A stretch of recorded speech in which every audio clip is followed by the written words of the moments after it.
Thanks for tuning in. This training is going to be most relevant if you are a new provider who is just beginning their credentialing into the Ashland or Bayfield County CCS program. Greetings, I'm Julie Winter. I am the Quality Assurance and Improvement Coordinator for the Ashland and Bayfield County CCS programs. I'm a shared staff member working across both, but based in Ashland. My role is really central to compliance and process improvement. So I'm the person on the other end of the line that's collecting all of that initial documentation and your initial training logs when you're first getting credentialed into the program. If you have any questions, I'm your lady. I also have a background working as a service facilitator and a provider of individual skill development services in both the Ashland and the Bayfield County programs. So that's relevant because we're going to be talking about the differences between roles and then some of the overlap that you're going to notice. Thank you so much for your interest in serving participants in our program. Here's an overview of all of the content that will be covered through this training, and I just want to emphasize it is a lot of information. So it is expected that you will need to pause, go back, rewatch something just to absorb it. The other thing is you won't absorb everything. The objective is once you get to the point where you are providing services, you know where you can go to find the information or policy or resource that will allow you to deliver the services and document them appropriately. If you've never heard of CCS, let's start there. So CCS means Comprehensive Community Services. And CCS is a rehabilitative, person-centered program that's meant to help people with achieving goals related to their mental health or substance use barriers. It is for people of all ages, so we serve across the entire lifespan. We have plenty of youth, adults, elderly in our program. And CCS is available in the majority of counties in our state, as well as 3 tribes. So there's a really good chance if you're coming from another area or going to a different area of the state that there is also a CCS program there. CCS is meant to be kind of the middle ground of supports between a significant need level, which would be something like inpatient hospitalization, and the other end, which would be something like, somebody who engages in like once weekly outpatient psychotherapy or substance use counseling. So CCS, what makes our program really special is that we can provide supports and are meant to provide supports in the community and with people in their homes. Of course, that is really important because it allows people to maintain a level of independence that just is not possible with that next level up of care, which again would be something like inpatient hospitalization. The hope is to keep people in the community and in their homes while they're getting the support that they need to address their needs related to mental health and substance use. CCS is funded and paid for by the person's Medicaid insurance, and this is important because it does inform, the reason that we do things certain ways, and I'll touch on that a lot throughout this training. CCS is person-centered, and what that means is the participant really is the one that determines, of course with our support and guidance, what services they are going to receive, what their priorities are, what their goals are, what they want to work on. CCS means they have full control over being in our program. It's completely voluntary. They have control over, their engagement or non-engagement. We cannot require anyone to be in CCS. And that's what makes it so great, is that people are opting into our program. CCS is recovery focused, and our program's goal really, with that in mind, is our hope is that we graduate people out of our program. We want to teach them the skills that they need to be as independent as is necessary based on their goals. The timeline for engagement with that in mind is different for every single person. There is not a specific amount of time that someone can be in CCS. It is just varies significantly from person to person and what they need and what they choose. Our Ashland and Bayfield County programs operate what's called using a shared services model. And this just means that the programs are separate. Ashland and Bayfield County are different programs, and there are differences between them as far as policies and procedures, but we do utilize shared supports. So I'm an example of a shared support working in both programs. And there's a really good chance if you are watching this training that you may also be a shared support who plans to deliver services in both programs. The important thing you need to know about that is there are some differentiations between how things are done in each one, and I'll be pointing those out throughout this training. As far as eligibility requirements go, you can see these 5 points on the screen is what needs to be met for someone to qualify for entering the CCS program. And a point that I like to make on this topic is that you can really think of CCS as the prescription that that person's doctor or psychiatrist would write for them to address the symptoms of their mental health and substance use diagnosis. The level of need or impairment is also something that I want to note on here, especially if you're a therapist.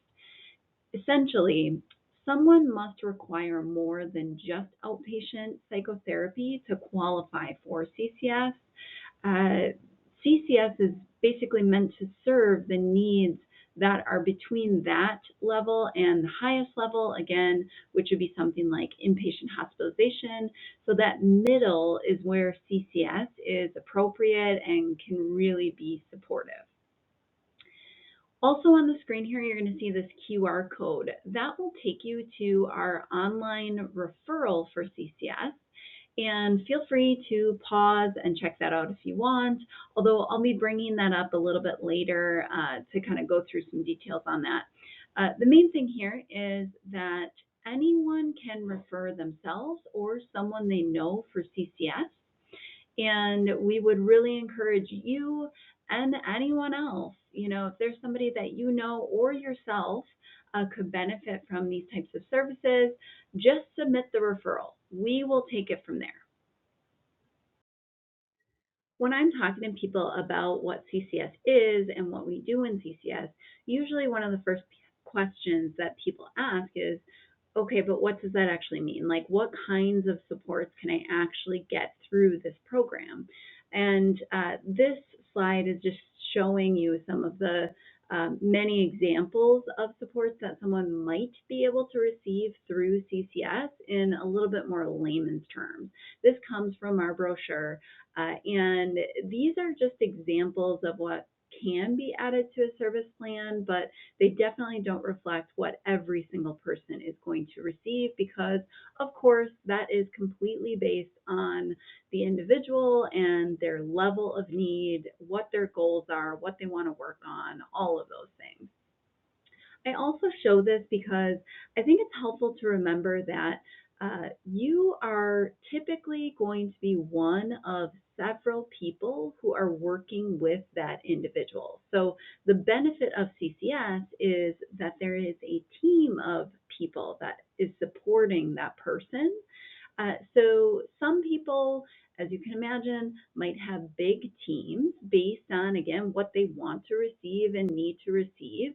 And others might have small teams, that they may only be working with 2 or 3 providers. It's completely based on that individual and what their needs are. We are going to go over some of the state's more technical or clinical definitions of these services in a little bit, but just an FYI that CCS is really broad in what we can do, and it spreads out that support that's needed. This slide is going to be most applicable to you if you are a psychotherapist or if you are a provider who is delivering services through an adult mental health day treatment program, but it's helpful to know for anybody. Essentially, what you need to know is there's a special billing requirement for these 2 types of services, And that means if someone is utilizing these supports while they're enrolled in CCS, Medicaid requires that those services are billed through CCS rather than the provider or agency billing Medicaid directly. So the screenshot on this slide is from Forward Health, and that is the entity that oversees Medicaid reimbursements, and this is where that rule is listed. Because of this rule, it unfortunately does mean that if someone is coming into our program, they already have an established therapist. Uh, in those situations, as soon as we know that they are working with a therapist who we are not currently contracted with, I will be the one reaching out to that therapist or agency to notify them and to try to get them to consider contracting with us, which would allow that therapist to continue working with the participant. If the therapist is unwilling or unable to contract, which is completely within their right, unfortunately in this situation, the CCS participant would not be able to maintain supports with that therapist and also be admitted into CCS. They could either choose not to come into CCS to continue working with a therapist, or they could enter into CCS, but they would need to establish a different contracted therapist through CCS. This also applies if a current CCS participant wants to work with a therapist who is not already contracted with our program. So they're already in CCS, they identify a different therapist that they want to work with, but it's not somebody that we're contracted with. So in that situation, based on programmatic need, I may end up reaching out to see if that person would contract, and we wouldn't be able to authorize that support until we know that that person is going to contract. The same thing happens with day treatment, and what this means if you are a day treatment provider, then you need to be credentialed through CCS before delivering services to ACCS clients. So I'm working with the administrative contact from your agency just to verify that all services aside from those two that are covered under another benefit of the person's can be provided and reimbursed separately outside of CCS. So for instance, someone can receive peer support or substance use counseling or medication management or all of these other types of supports outside of CCS. And we, of course, would want to know if those supports are happening, because we need to be careful about making sure we're not duplicating services, but that definitely can happen that somebody is working with a provider outside of CCS. The first thing that you need to know and understand before we even get into explaining how to write your notes and enter them into our electronic health record is actually just to have an understanding of how your support is established to begin with. So I'm going to cover this process of how we identify, authorize, and then provide supports first, and then we'll get into how you actually enter your notes. Identifying supports always starts with the exact same first step. So the participant is working with their service facilitator to identify what their goals are. And this usually happens during what's called a service plan meeting. And the service facilitator is asking, what do you want to achieve? So what is it that you want to, complete? What's your goal? They are looking to utilize the person's direct quotes about this because it helps to validate that we're using a person-centered approach to identify what their needs are. On the bottom of the screen is a redacted excerpt from a real service plan, and you can see under the participant goal that when asked, what do you want to achieve? The person said verbatim, be able to manage my depression, hopefully be in a better place, I'll have my own vehicle and not be watched all the time. And then the service facilitator specified the participant will live in her own home and be reunited with her family and will have stable mental health symptoms. So this goal is what all services that are listed on this service plan need to relate back to. And the service facilitator is the one that is verifying that if we are staffing something, it relates back to this goal. So the next question that would be asked after that is, okay, if that's what you want to achieve, what is getting in the way of achieving that now? So what are your barriers?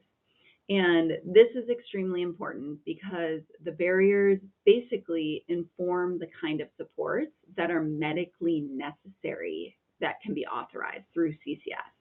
So in this example, you can see that essentially the symptoms of depression were the main thing that was getting in the way of completing the necessary steps for this person to obtain her own home. So think about this example. There are a million steps that are, that someone has to take to, obtain their own home. So this barrier was written in this way because any of those steps along the line, can be traced back to the symptoms of depression that are getting in the way of achieving them. So that's how we are writing these things. And again, identifying that they're medically necessary. On that note about the barriers, another thing that is asked directly after that would be, okay, if that's why you can't achieve it, is there anyone outside of CCS already that is helping you to do this or that could help you with those barriers? We have to ask this because DHS 36, which is the administrative code that dictates what CCS is and what can be done through CCS, requires that natural supports are explored first. So in this situation, if the person said, oh yeah, actually my mom helps me with paperwork and scheduling appointments and she keeps me on top of all that. Well, that's an example of a support that we could not then authorize through CCS. So we could not authorize a provider to help with scheduling appointments for this person. There are a lot of other things that we could do, but that we could not do because it's already being provided. When there are no natural or community-based supports outside of CCS that are helping with those barriers, those are the things that we then look at to provide options through CCS. And this is why we need your bio. So DHS 36 also requires that participants have choice in the selection of the recovery team members, the services, and the service providers that go onto their plan. So when we identify a barrier or a need, the service facilitator is verifying there are no natural supports to meet that need, and then they are essentially providing a menu of options. They're saying, oh, we could help you in this way. We could staff this support, and here are the providers that we have that could work with you on that. A couple of things to note also. Service facilitators are the only ones who can add or adjust supports for a participant because it's within their scope and role. We'll get into that in a little bit. But if you are aware of a need that's identified by a participant that you're working with, maybe it comes up in the middle of your meeting with them, we always suggest that providers just encourage their participants to share that with their service facilitator so that that can be staffed if appropriate. You could also just mention in your progress note, like, while we were working on this, this also came up. And that would just be enough of a heads up for the service facilitator when they read your note to make sure that they're circling back to that participant. Once it's identified that the person wants to move forward with adding something to their service plan, the service facilitator then writes that support into their service plan. This is what generates the authorization for you to begin working with that person. And here on the screen, you can see the example in the rightmost column of the CCS support added to the service plan. About halfway down, you're looking at the description details. When you get the authorization, which will be emailed from the service facilitator in an encrypted email, which looks a little bit different, heads up, you are probably going to be opening this and scanning it for that description detail section because this tells you exactly what you can and cannot do, essentially what's in the scope of your support. This is really important because there are often many people working with the same person, and we need to be really careful not to duplicate services through multiple providers doing the same thing, or maybe there's a natural support that's doing something. So you do really need to be careful about looking at this and staying within that. Ultimately, the reason why this is so heightened is because Medicaid could see, a duplication and basically try to recoup money they've paid for that support. This means that, again, it's just really important that the things that you're working on relate back to the description of your support in the authorization.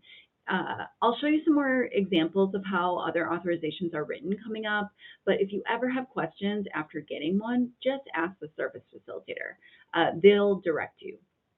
You can see in this one, the description detail is written as the service array staff will support the participant with learning skills needed to obtain independent housing. Support is to include side-by-side skill building around public and medical transportation, as well as working on coping skills around using transportation. The participant experiences symptoms of depression and anxiety and will often isolate in response to these symptoms. Okay, a couple things. Notice how they are referencing that the reason for this is because of those depression symptoms. Again, trying to tie it back to that goal and validate the medical necessity. And in here, it's written relatively broad, learning skills needed to obtain independent housing. It's probably written that broadly because there's so many different things that you could potentially do with this person that relate back to housing. And for some of that, they are probably going to have to travel to and from things, which is why there is also some stuff in there about navigating transportation. So a couple of other things, service facilitators will always offer to facilitate a side-by-side introduction between the provider and the participant when a new support is authorized. The only reason why they wouldn't offer that could be if the participant said they didn't need it. Maybe they already know who that provider is, they're already working on something else with them, and this is an additional support. Those could be reasons. If the agency that you work at employs multiple providers through CCS, then just a heads up that the authorization when it comes to you is not going to have your specific name listed in it. That will allow your colleagues to provide backup for you if needed. A couple other things, obviously we know that participants have ultimate choice over what services and providers they work with, but when that authorization comes to your agency supervisor is the one that assigns that support. So the service facilitator will be conveying, hey, I think this person would work really great with this participant, but your supervisor is the one that knows who has bandwidth to fill that support. So they ultimately are the ones that are going to make that decision. Once the authorization is filled and you've started to work with the participant, we need documentation to validate the services you've delivered and for clinical documentation of that person receiving services. So you are going to write a progress note to show this. And your time breaks down into two different categories that have been established by Medicaid. Medicaid has determined what time they will pay for directly, which we refer to as billable time, versus what is paid for indirectly, which is called necessary but non-billable time. So in the billable time column, you can see here the time that's considered billable is your meetings with the participant when you are delivering your authorized service, as well as the time it takes you to travel there and back, and the time it took you to write your progress note. So that is all going to be directly reimbursed. How that's done is you send us your progress note. You or your agency also invoices the CCS program for that time associated with that note. We pay your agency, then we submit your progress note to Medicaid so we can be reimbursed back from Medicaid. Unfortunately, as you can probably tell, the reality is that that is not all inclusive of the time that it takes to deliver great services. There is time that you will need to utilize that falls outside of the definition of billable time. And that some of those examples are in this necessary but non-billable time column. So you can see here, coordination with other team members when the participant is not with you. So for instance, if you have a call with the service facilitator and that participant isn't with you, that unfortunately is not billable. communication with the participant that is not face-to-face or telehealth and tied to your authorized support. So examples would be like if you give them a reminder call or text, like that's not you working on your authorized support of aiding them with, filling out a housing application, for instance. So that is non-billable. Also, no-show appointments and all the associated travel and documentation time with those no-show appointments. Unfortunately, the reality is that people in our program are in it for a reason, and no-show appointments, unfortunately, should be expected. We do have a policy surrounding this, and I'll touch on this later, how we address that. But I just wanted to identify that we do recognize that you will incur non-billable time. How we try to address that is before we contract with an agency for CCS services, I'm working with that agency to determine a rate that the county will pay for their providers to deliver services in the CCS program. To do that, we actually break out an estimate of all of the billable and non-billable time. So the final hourly rate that the county pays your agency or you as an independent provider should actually be a little higher to cover that non-bill time. And that's why it's considered indirect reimbursement. Of course, this is just an estimate. So while providers are required, if they incur billable time, they have to write a note and submit that progress note to us. But when they enter a non-bill note, obviously that is not paid for directly and cannot be invoiced. It is advantageous still to enter that because, of course, not only is it important for us to know because it helps us understand what's going on with that person, but also when you enter a non-bill note, it does allow us to capture data that shows us how much non-bill time you're incurring. And this comes into play because contracts are renewed on an annual basis. And if an agency is requesting an adjustment to their rate, one of the things that we look at is, did we underestimate that non-bill time originally? So this could be really helpful when it comes time to negotiate rates. You can see on the slide that there are some exceptions to when you can enter and be paid for billable time that is outside of your authorized support. So some of these exceptions are, for instance, if you show up and the person is in crisis. So let's say you're authorized to work on a housing application, but when you show up, the person is suicidal. Obviously, that is a priority need, and we would expect you to help them address how to connect with crisis intervention services rather than leaving them because it's not your authorized support. So you would use your time instead to do things like, help them call the crisis line or Northland Counseling crisis bed, or maybe you review their safety plan with them and help them call a natural support. Those are all things you can do to help them connect with crisis services. And why this is an exception is because when you go to enter your note, your authorization is going to say that you are working on housing support, but the content of your note won't clearly be focused on that. So this is an example of where the mismatch is going to be accepted.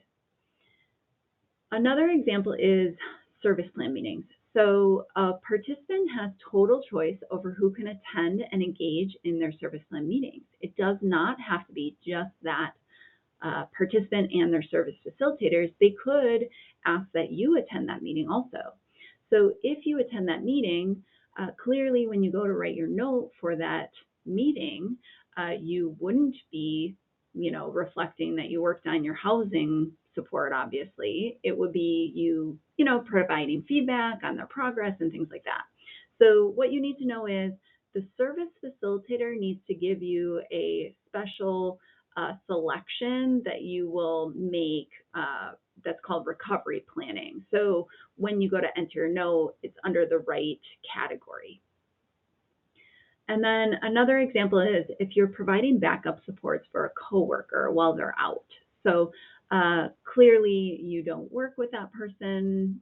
Typically, you're just offering that backup support.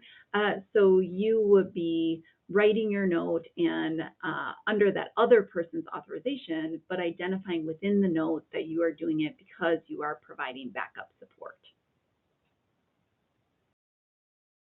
Okay, the last step is just continual assessment of how the support is going and the person's need for it. This is really the role of the service facilitator because they are authorizing and monitoring the services that are provided through CCS to their participants. They do this through coordination with all of our providers, and they read 100% of the progress notes that are written. So actually, by policy, they have to review progress notes every 2 business days. And in reality, this is just something they're continually doing. Doing this really helps them to gauge how things are going and identify if new needs are popping up or things need to be changed so they can address them with the person. Participants do have to complete an updated service plan and a comprehensive assessment review with their service facilitators at least every 6 months. Uh, However, with that in mind, at any time, supports can be changed or amended, and this is done through an amended service plan. The participant does not have to wait for 6 months to change something. We know that recovery is not linear, and as needs and situations change, so should the service plan. Service facilitators in each program are overseen by a mental health professional. So that is a licensed psychotherapist who is providing that clinical oversight and supervision of what's happening in each program. And this person is also looking for, progress and to ensure that, again, when people are engaged in CCS, that it is rehabilitative and they are looking for all of those things when they are reviewing and approving and watching what is authorized through CCS. Participants do have to have active engagement in services with at least someone from their service plan at least every 90 days to remain eligible and engaged in the service plan. So basically, if someone, is not engaging with services, for 3 months at a time, that can indicate that there is no longer a medical necessity for those services. The reason for this can be really varied. It could be something great, like they're becoming more independent and they no longer need the CCS supports to meet their needs. That's a great, reason. Unfortunately, on the other end, maybe they're becoming more symptomatic and they are just at a place where they are not able to engage with CCS. Either way, that lack of engagement for at least 90 days, again, with anybody from their plan, could indicate that they have to be administratively discharged from CCS, and service facilitators have to make them aware when they are in jeopardy of this happening. So that's why in our no-show policy, it does say if someone is habitually no-showing with you, you have to communicate that either through a non-bill note or you could reach out directly to the service facilitator. I'll go into more detail about the no-show policy, but one thing I do want to just say about this is if someone discharges from the program, that does not bar them from re-entering if they remain eligible. They can always, reapply, and if they are eligible, they can come back into the program. With all of that in mind, if a support changes at any point, it is likely due to one or more of these reasons. And as you can imagine, based on what I've gone through, things do change a lot in our program because we need to adapt and make sure that we are reflecting in our documentation and service plans the needs of that person. So they have to be as up to date as possible. Feel free to pause and just read through some of these reasons for things changing, but I do want to point out one especially that is a great and really wonderful reason. So something might be decreased or ended because of the participant's ability to meet the need independently or with natural support. They could have improved in that area, and this is a cause for celebration. It's actually the programmatic goal. It's showing that they're making progress toward independence. So this is always what we're aiming for with every single support. Take a minute to pause and go back to any of those slides that we just reviewed if you need to dig in further. What we're going to cover next is really some more information about the specific services that are available in CCS and the definitions of those, so we can talk about what your role and scope is related to your authorization.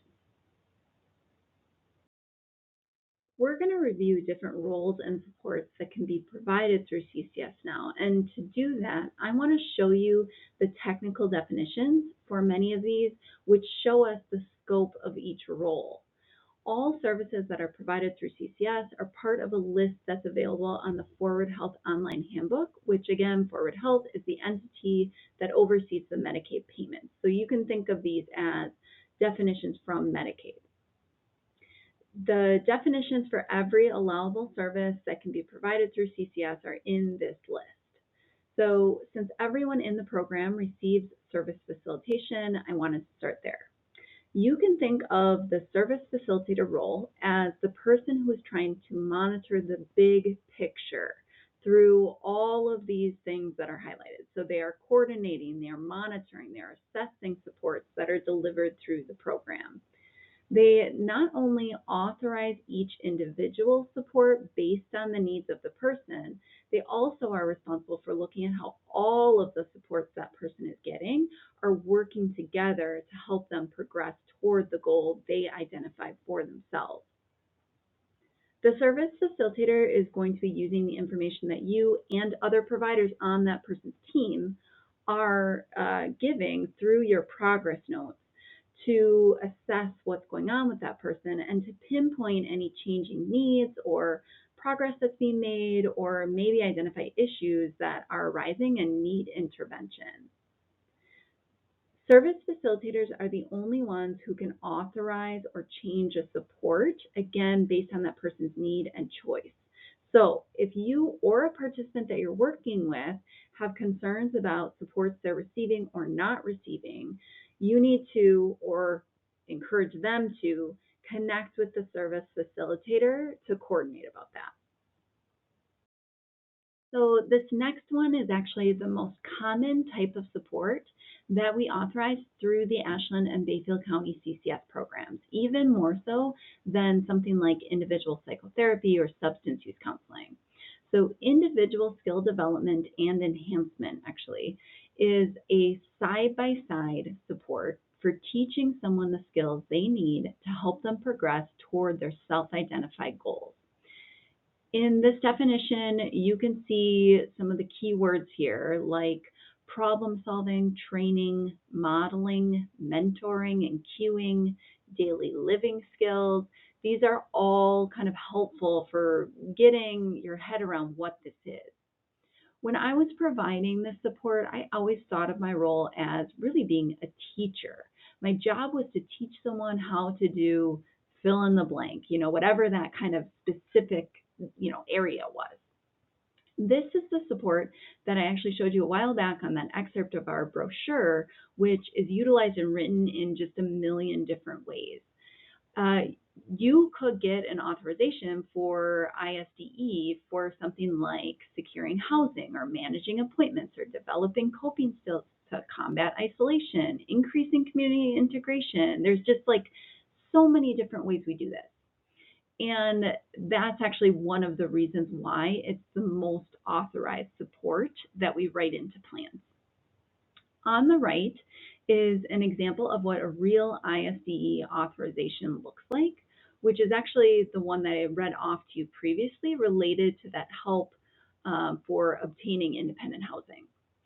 So check out how the service facilitator wrote this support to align with the state's definition on the left, such as emphasizing the term learning skills and side by side. Like those are all ways that that service facilitator is trying to show that we are aligning with what Medicaid is requiring. Also, I want to note that one of the things you need to provide as part of your initial orientation phase before you begin working with people in CCS is a copy of your job description. And this is because DHS 36, again, the administrative code that dictates what CCS is, explicitly states that all CCS providers must understand how their role aligns with the types of services that they're providing in CCS. So if you will be delivering individual skill development and enhancement through our program, you need to know that this is about teaching someone skills. The skills are typically specific to certain individual tasks or topics, and you're going to know what those are because they're going to be identified explicitly in your authorization. Another type of support that we authorize on plans is called peer support. And if you're not familiar, peer specialists are people with lived experience with mental health and or substance use, and they're in their own recovery. So they have gone through a rigorous certification process, and that certification is what allows someone to be authorized for this specific kind of support through CCS. There is some overlap with individual skill development and peer support in that peer support specialists are also working to enhance the person's skills and abilities as they relate to achieving a goal. But the big difference I think of is really the person who's delivering this support. They are people in recovery. Their role is to help with promoting the person's wellness. And you can see some of the other things in this definition. So that's self-direction and recovery process and helping the participant navigate systems. It's all of those things that they have to do that really fold into their recovery. I really like how they put into the definition that a peer specialist does this work through a mutually empowering relationship because they're working as equals toward living in recovery. So that is just so important, and it allows someone to kind of have a different rapport with someone when they can say, you know, I've been there. Something to note on this is because the support can only be provided by someone with a specific certification, if you have that qualification and you are a certified peer specialist, then your role would be defined under DHS 3610-2G 20. So you can see that's selected here. This is something that you're going to check on your initial training log for me. So that's the one that you'll be selecting. Okay, check out the authorization here on the right. There is a lot of information in there. And you can see that this one actually is written more broadly than the individual skill development one that we looked at on the previous slide, which was more focused on a really specific daily living task, as opposed to this support, which is really meant to aid in the recovery process. And of course, that is very broad and can mean a lot of different things. With that being said, there are differences between how individual service facilitators write supports, and you'll kind of learn some of those nuances.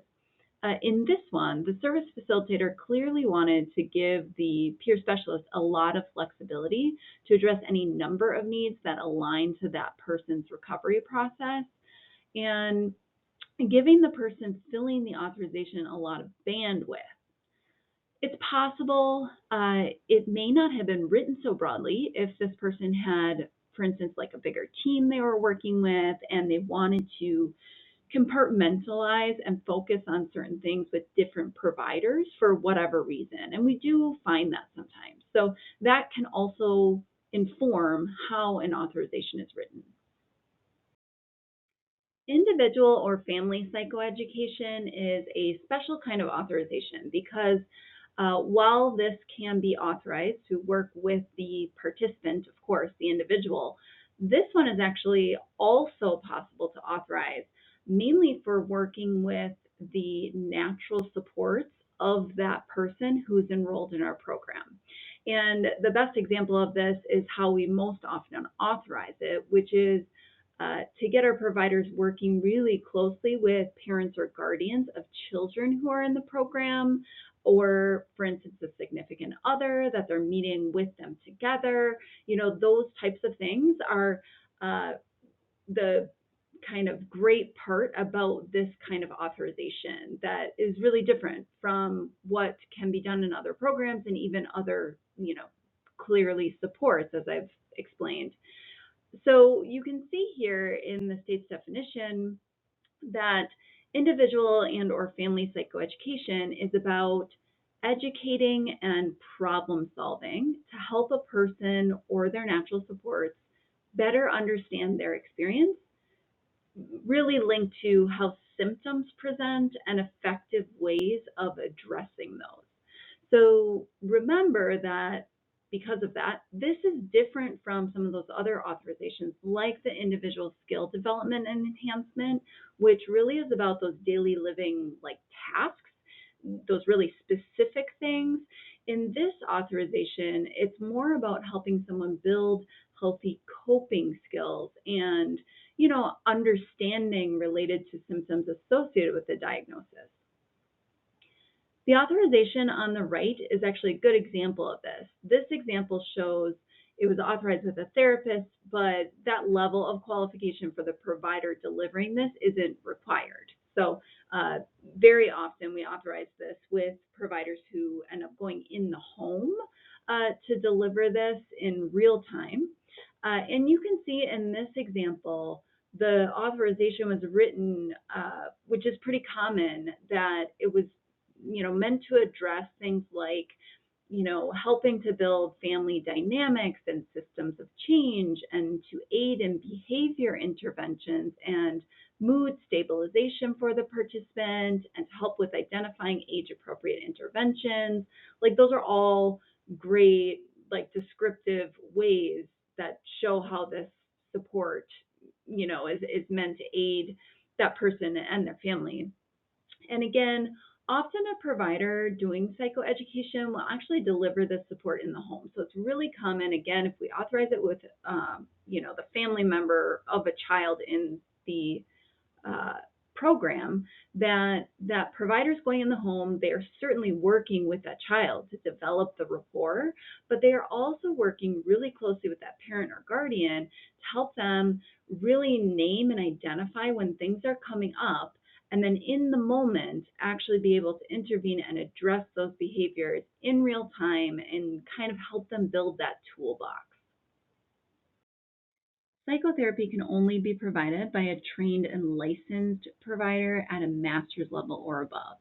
So based on the type of license, a therapist working in CCS is typically going to fall under one of the DHS 36 definitions that are marked with the red X on here, which is what would be marked on the initial training log. A couple of things here. Therapists support individuals with identifying and understanding and modifying behaviors linked to emotional and behavioral disorders, which includes a lot of processing. Of course, some of that overlaps with the work that's done in other authorizations, but obviously a therapist has extensive training and experience, which helps them to determine what appropriate methods are for modifying behaviors and characteristics based on the diagnosis.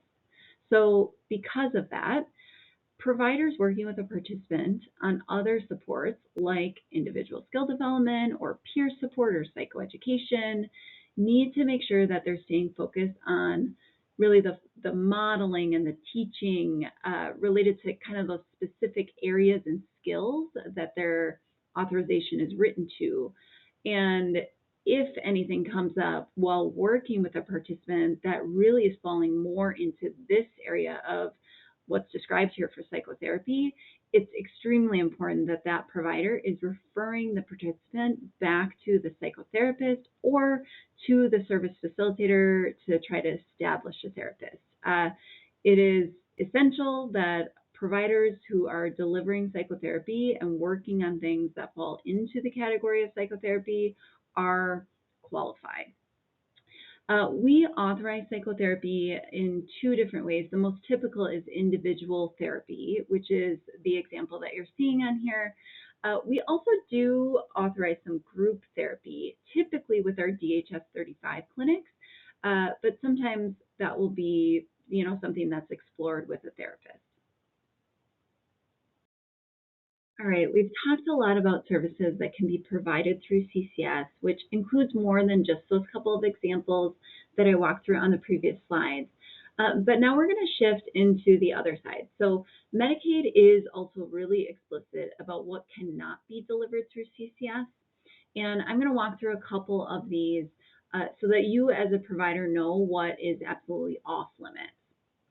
On the top of this list, you can see services that are not rehabilitative. This is the one that we focus on a lot. This is something that we come back to so much because it's emphasized so strongly from Medicaid.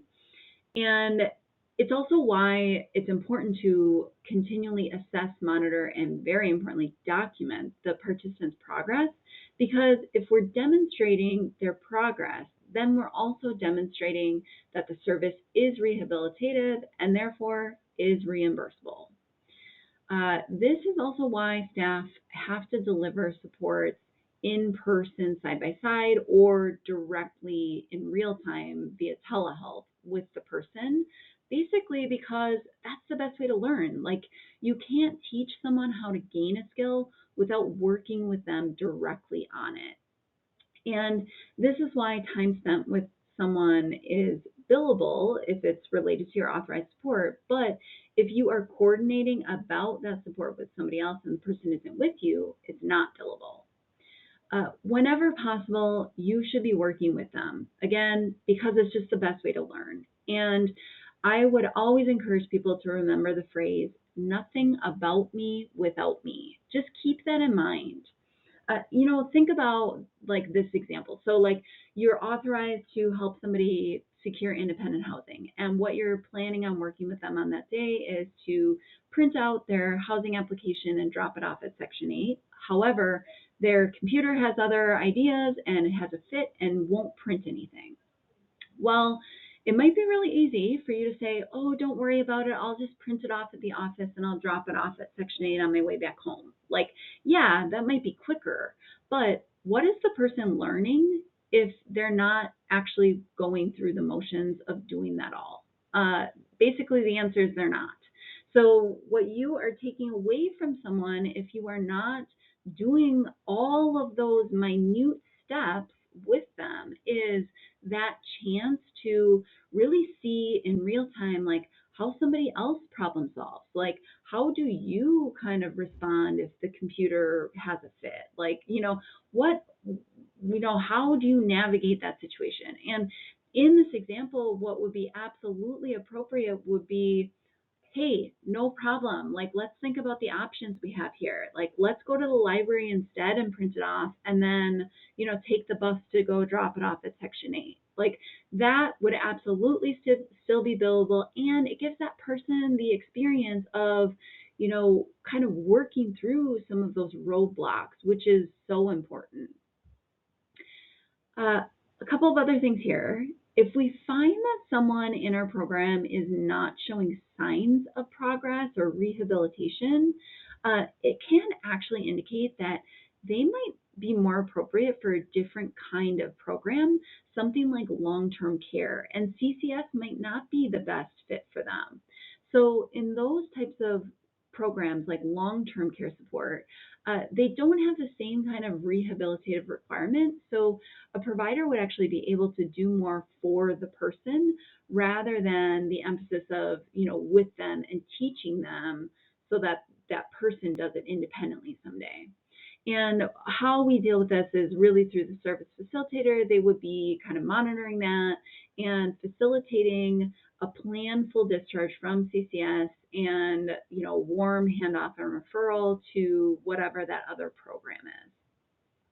Also connected to this point is the note that you see, which includes things that are not reimbursable is primarily recreation-oriented services. And as you can imagine, based on that menu of supports I showed you earlier, we do have to watch this one really closely because of the kinds of supports that we can authorize in our program. You saw on that slide, especially with individual skill development, we can do things that look really fun, like yoga and CrossFit and arts and crafts, mindfulness and meditation, community integration, socialization. I mean, the list goes on. Much of what we authorize, including these, might look recreation based just from, the overview. But honestly, the reason why we can authorize them and basically why Medicaid insurance allows us to do so is because of the medical necessity for those services. So if someone is working with a provider that is focused on CrossFit, don't think of it as CrossFit. Think of CrossFit as the vehicle that we are using to teach someone how to gain coping skills that they can eventually use independently to address when their symptoms are increasing. That's the goal, right? So it's a requirement that we're conveying, especially through notes, that medical necessity, that we are showing. And again, this just boils down to if we are not showing rehabilitation through a note that eventually goes to Medicaid for reimbursement, it is definitely possible and has happened that Medicaid will refuse to pay for that service that was delivered because it is not rehabilitative. And we want to avoid that. So that's why this one is watched so closely. Also on this list, you can see crisis intervention is actually not covered through CCS. And with this in mind, it is not uncommon for people in our program to need crisis intervention services. However, CCS is not that level of service. So crisis intervention services in our area are things like Northland Counseling Crisis Bed, calling the crisis helpline, inpatient stays at Tamarack Health BHU. That is the next level up of crisis intervention service. And the CCS role is just to help that person connect with that level of support, but not actually provide it. So this means your billable time, if you're working with somebody to connect them to services, your billable time ends once that person has a plan for safety that might include those formal supports I just listed, or even informal supports. It just depends on the person, what's appropriate for them. The main thing to remember is if your note shows that you are trying to deliver the crisis intervention support, that cannot be paid for through our program, and your note will be declined. But if the note shows that you are working with a person to connect them to the crisis intervention service, that is billable. We have a policy for addressing a crisis that I'm going to bring up a little bit later, but definitely make sure to review that. Also on the list here, time spent solely to transport members. All right, so all CCS participants can schedule medical transportation rides to and from appointments with you or any other provider on their CCS team. So that is the method of transportation that we want them utilizing. But as far as riding with someone, there is a difference in our travel policies between the Ashland and Bayfield County programs here. So you can see that actually, if you are providing a billable service while you are in, for instance, like your personal vehicle, and you are traveling somewhere, but you are also providing a service, in Bayfield County, that is billable. That's fine, because actually when you write your note, it's about what you delivered, not necessarily, getting from point A to point B. Whereas in Ashland County, it's actually just against policy to ride with participants in your personal vehicle, regardless of whether or not you're delivering a service. So we'll get into that a little bit more later. CCS services can't be provided while people are inpatient or in the hospital. And essentially the thing you need to know about this is if someone does go into the hospital, just know that the CCS supports are essentially going to be paused. The only thing that can happen is service facilitation to help transition that person back into the community. But again, that would be the service facilitator, not other providers on the team. Kind of related to that is medically managed inpatient treatment services. So services cannot be duplicated if they are provided within the hospital setting. And what this means is if someone is working with a social worker, while they're inpatient for coordination to discharge from the hospital and what's going to happen there, that's something that we cannot also provide. So we do need to be really careful about that. There are other things on the list of what cannot be provided through CCS that are not actually shown on this slide. So if you're curious to learn more, just click on that hyperlink, which will take you to the Forward Health Online Handbook, and you can read the rest of them. Next, we're going to review the content that should and shouldn't be included in your progress notes for when you deliver a service. Just a warning, we have really specific standards. The reason is because we want to make sure that when we send on your note to Medicaid, that it's going to be approved by them, so we will be able to get the reimbursement for it. And because of that, our standards are really significant. It will take you a little while to get the hang of this. Unless you're a therapist who's been writing clinical progress notes for a while, just know that there are a lot of resources out there to help you, and if all else fails, just ask for clarification from the service facilitator. Now we're going to talk about what has to be included in your progress notes and why. What you're seeing on the screen is essentially a simplified version of our progress note rubric, which specifies the minimum content you need to include in each section of your billable notes. I'll also show you the less stringent requirements for the non-bill notes later. As we move forward with this, I think it's essential to remember CCS is a Medicaid-funded program. So services you're delivering must be considered clinically and medically appropriate in order for you to provide them and for us to be reimbursed for them. This funding stream is essentially what dictates the content requirements for the clinical progress notes you're writing.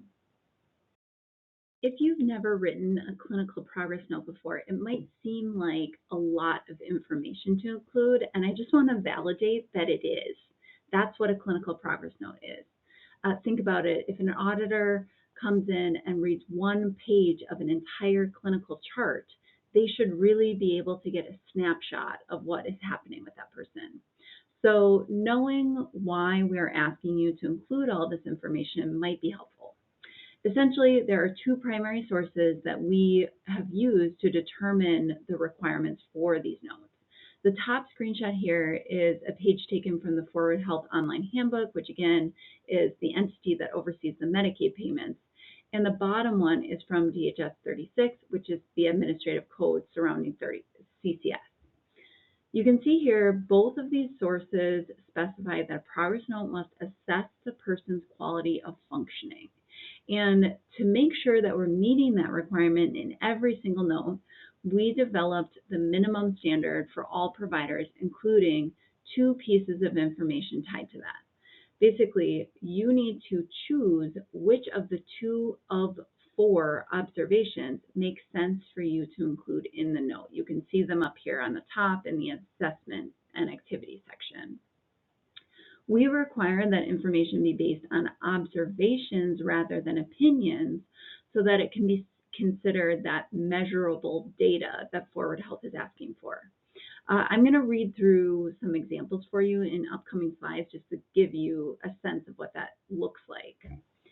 Having all of our providers complete this assessment section in the same way helps us track changes in the person's functioning across a wider span. So various staff, types of appointments, meeting schedules. I mean, think about everything that's happening with that one person. This also helps us identify when interventions or increases or decreases in supports might be appropriate based on changes in how the person's presenting, which often can indicate a change in the person's symptoms or maybe stability. Some providers ask their participants to actually rate some of these things, like demeanor, hygiene, appearance, and they use that as the data to include in the assessment section. So they might ask somebody, on a scale from 1 to 10 today, how would you rate your attitude or your mood or things like that. This could be a great way for someone to show the self-reported level or quality of functioning.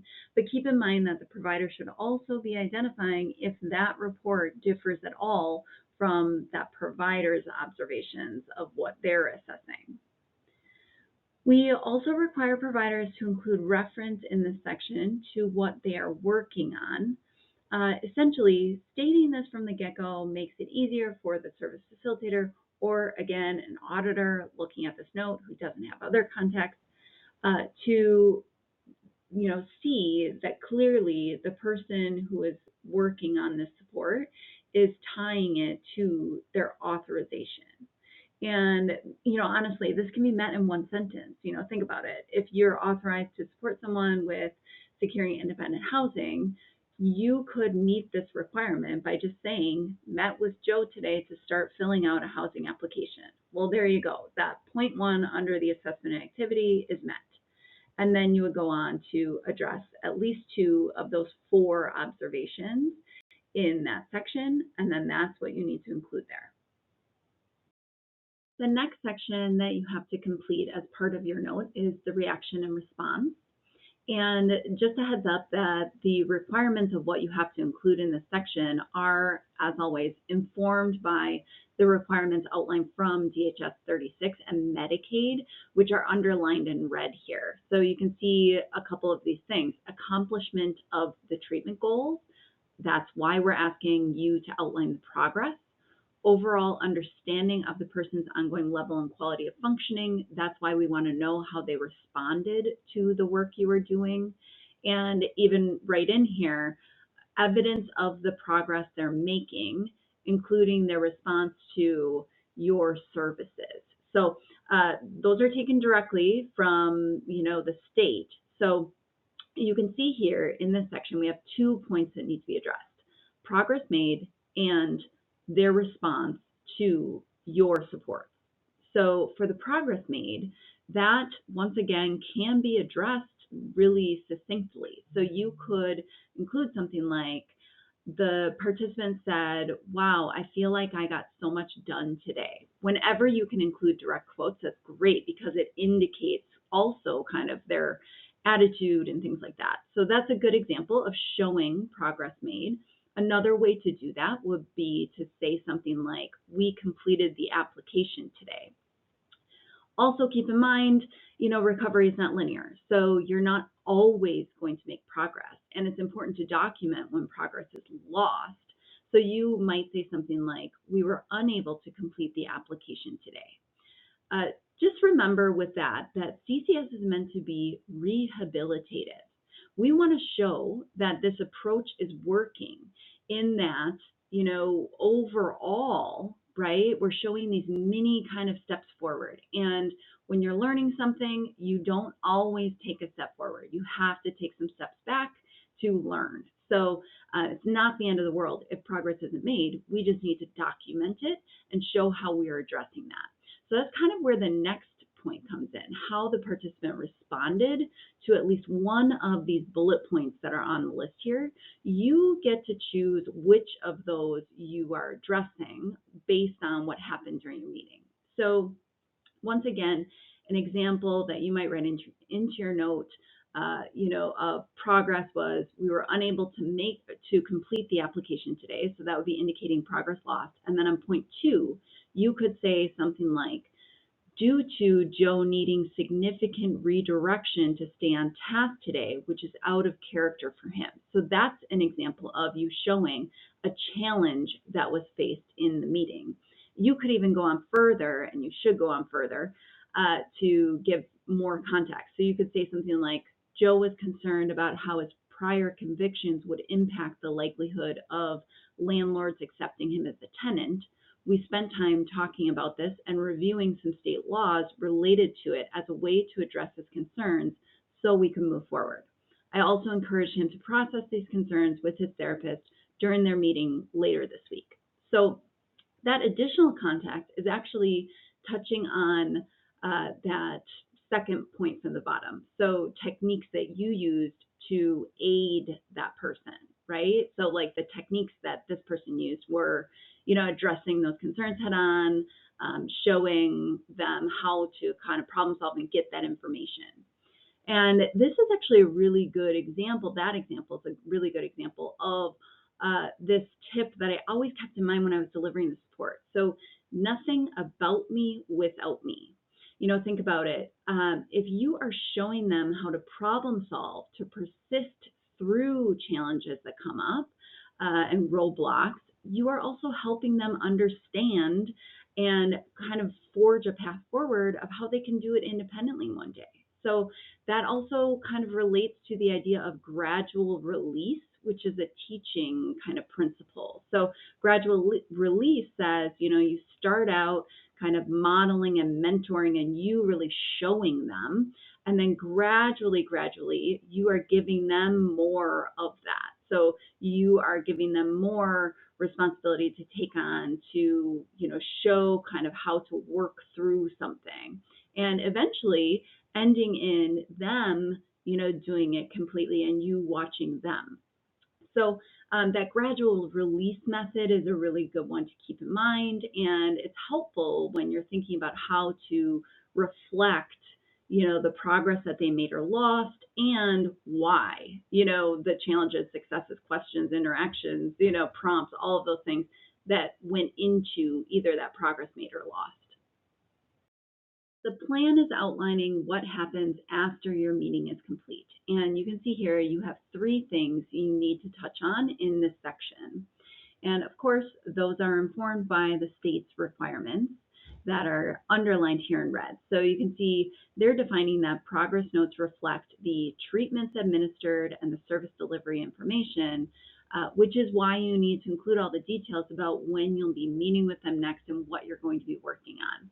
Some examples of how to meet this section's requirements are, for instance, for number 1 and 2, you could say something like, I will meet with Joan again next Wednesday at 2 p.m. We will meet at the library so we can continue filling out a few of the housing applications we worked on today. There you go. That's one sentence that meets both point 1 and point 2. Then for point 3, describe what the participant plans to work on prior to that. Again, we don't need to know every single little thing, but anything that's significant would be things that relate to their mental health or substance use. So you could say something like, Joe said that he plans to attend an AA meeting this weekend in Washburn. Why that is relevant and significant is because it likely relates to his substance use goals. That's an example of, how you could reflect a plan in 2 sentences, really, that meets all 3 of those things that you need to address. The other section is usually left blank when you're entering a note, but there are 2 examples of when it will apply to put information into this section. So number 1, for instance, if you show up to work with Joe on your authorized support, which is filling out housing applications, but when you arrived, he was in crisis, so you couldn't focus on that, and instead you spent time connecting him to the crisis bed. That is an example of a significant event and actually a referral to an outside resource. So you need to include something in the other section to convey that. And you could list something like, unable to work on housing authorized support due to Joe being in crisis, use time instead to connect to the crisis bed. The rest of the sections in your note then are going to reflect, how he presented and specifically what you did to support him with that. The other time that you're going to use this section is if you need to give additional context about what you're billing. So an example would be if you always list your travel to and from Joe's appointments being 3 miles and 15 minutes of travel time. But on this note, you listed 25 miles of travel and 45 minutes of travel time. That's going to look like a mistake to the service facilitator unless you include some additional context about why there was an increase. So you could include a very brief note in this section that says something like long travel due to road detour, something just very short and sweet.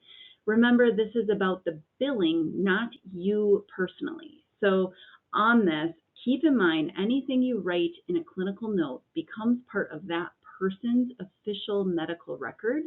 So you should not be including any personal details in their notes. What you would be including in that example I just gave you is about the billing, not you. So if you can't convey it in one short, sweet sentence, then it's an example of something that's not appropriate for the note. We do have a messages feature in our electronic health record that I'm going to show you, and that is really how you're going to communicate back and forth about anything that is personal to you or like not appropriate for a note.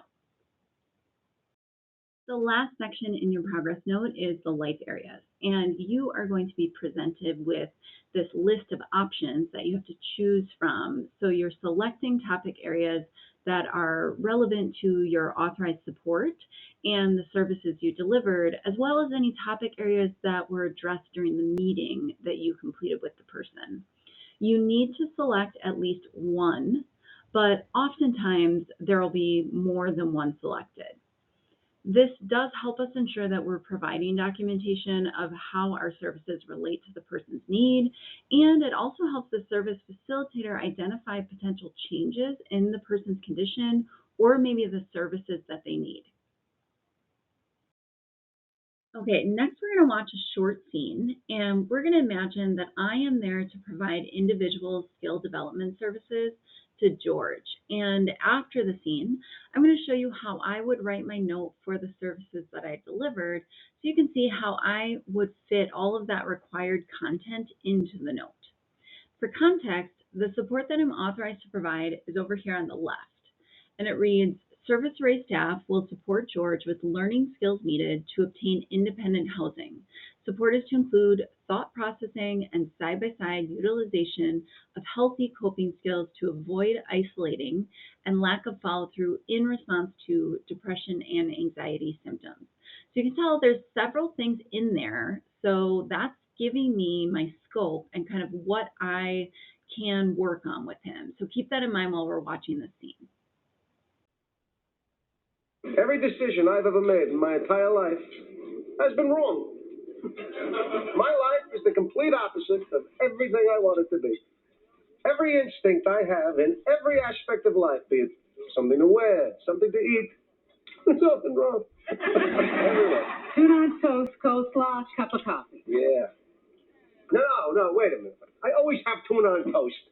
Nothing's ever worked out for me with tuna on toast. I want the complete opposite of tuna on toast. Chicken salad on rye, untoasted, with a side of potato salad and a cup of tea. Well, there's no telling what can happen from this. Yeah, chicken salad's not the opposite of tuna. Salmon's the opposite of tuna, because salmon swim against the current, and the tuna swim with it. Good for the tuna. George, you know that woman just looked at you. So what? What am I supposed to do? Go talk to her. Elaine, bald men with no jobs and no money who live with their parents don't approach strange women.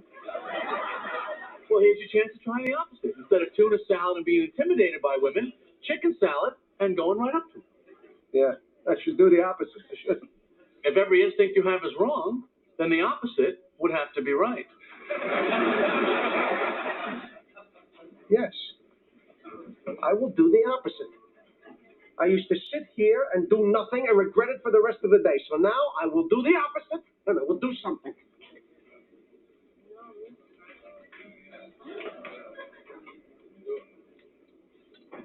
Excuse me, I couldn't help but notice that you were looking in my direction.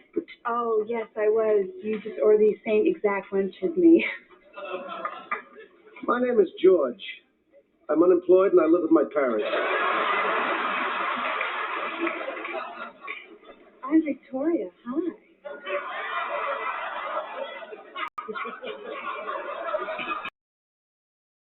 Okay, so I'm imagining that I was a fourth person in that scene, and I'm obviously going to need to use some creativity here, so stick along with me. I'm going to show you how I would go ahead and write my note for those services. The first section is, of course, the assessment and activity section, and I know I need to do two things in this section. I need to convey my reason for meeting, which is tied to my authorization, and I need to provide at least two observations of how George presented to help convey the quality of his functioning. So I'm going to read through here and kind of show you how I did that. This writer met George at Monk's Cafe per his request and as planned previously to encourage him against isolating. There we go. I've met that first of the two, the reason for meeting. So you can see I've also reflected in this the language of my authorization to encourage him against isolating. So that's a reason for meeting. George was there with his two close friends, Jerry and another CCS participant, when Ryder arrived. He was dressed in clean and seasonally appropriate clothes. He presented with good hygiene, but appeared not to be clean-shaven, as is typical for him. George presented as discouraged at the beginning of this appointment, as evidenced by use of satirical humor and ambivalence about an inability to meet his goals. However, his mood and demeanor improved after an interaction with another customer whom he engaged in a conversation as a result of Jerry's encouragement, as evidenced by smiling, upbeat tone, and his own statements. All right, there was a lot in there, but you can see that I am basically checking off not just two, but all four of these observations. So the physical appearance, right? He was clean, dressed in clean and seasonally appropriate clothes. The demeanor, the mood or attitude, right? So presented as discouraged. The hygiene, I mentioned he had good hygiene, but he was not clean shaven, and that is clearly notable because it was out of ordinary for him. So if that wouldn't have been the case, I probably wouldn't have needed to include it. And then I also included a description of the surroundings by saying that he was there with his friends. And clearly, my reason for supporting him is related to him, tending to isolate. So it's probably notable that he was out in a community setting with his friends. A couple of other things that I want to just mention here, you can see that I've done something with my observations of his demeanor.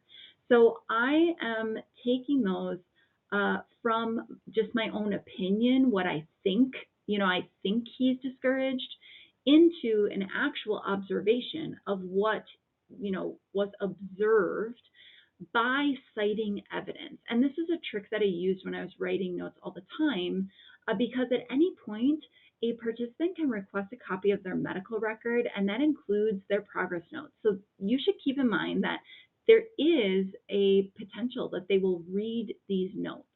So it's always best to just keep it, based in observation, not what you think is happening, what you actually saw, what you actually heard, what you actually smelled, what they actually said. Those are all good ways of backing up your observations and showing that they're observations rather than just opinions.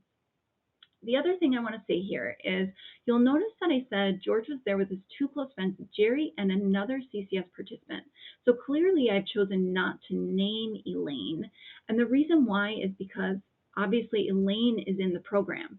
So I'm conveying some information there. And if I would have said Elaine, another CCS participant, that is actually an example of breaching HIPAA and confidentiality requirements because I'm conveying something about Elaine's medical information.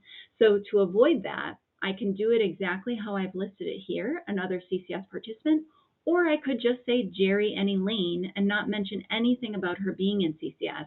The main thing is just be really careful not to accidentally disclose something about, anyone in your notes. Just one other mention on here. I get the question when I do this training, do I have to write in third person? This writer met George. And the answer is no. You can definitely write just in first person. The reaction and response section is where you explain what actually happened during your time together. And you can see I need to make sure I'm addressing these 2 points. I need to reference the progress that's made or lost, and I need to reference how the participant responded to at least one of those 6 bullet points to convey that as well. The other thing I want to know, this is not a requirement, but typically we see this section as the bulkiest part of a progress note. So let's go ahead and read through how I conveyed what happened. George reported, "Every decision I've ever made in my entire life has been wrong. My life is the complete opposite of everything I wanted it to be." He went on to convey his disappointment about still not having secured independent housing or a job, and stressed that he believes it's because his decision-making intuition is always wrong. Okay, hold on. So I just want to point out, these are amazing quotes. And whenever possible, you should be trying to include direct quotes from the participant, because look how this clearly conveys that George feels he has not made progress. So this is me addressing that first thing on the list. And even better, it's directly from him. When you include direct quotes like this, it's really good because, first of all, it's person-centered. It's showing what that person feels or believes, and it's keeping your opinion out of it. So if they are saying this directly, then we know, what their report is, their self-report, right? Okay. Upon self-reflection of this, he decided to switch his regular food order, which is very out of character for George. This decision appeared to result in a sense of accomplishment for opting unprompted to do this, as evidenced by his tone of voice raising and the order being provided with more conviction than is typical. All right, I felt like this kind of fell into that last bullet point of other factors that arose which relate to the progress, because clearly this decision really did change how things went and actually conveys kind of a mini step forward with progress of him choosing to do something out of character that helped him. George's friends noticed a female customer across from our table who appeared to notice him. The friend and Jerry encouraged George to continue doing the opposite of what his intuition and response would usually be by approaching the woman. Though out of character for George, he was convinced by their reasoning and introduced himself to the woman, who appeared receptive to him based on smiling and openly engaging. George was overheard sharing self-deprecating announcements about living with his parents and being unemployed, but appeared surprised when these comments did not result in the woman ending the conversation. This was evidenced by him smiling and making eye contact back with his writer and his friends.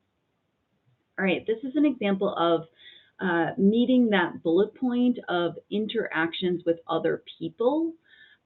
Clearly, he's stepping outside of his comfort zone here, so this also ties back to progress.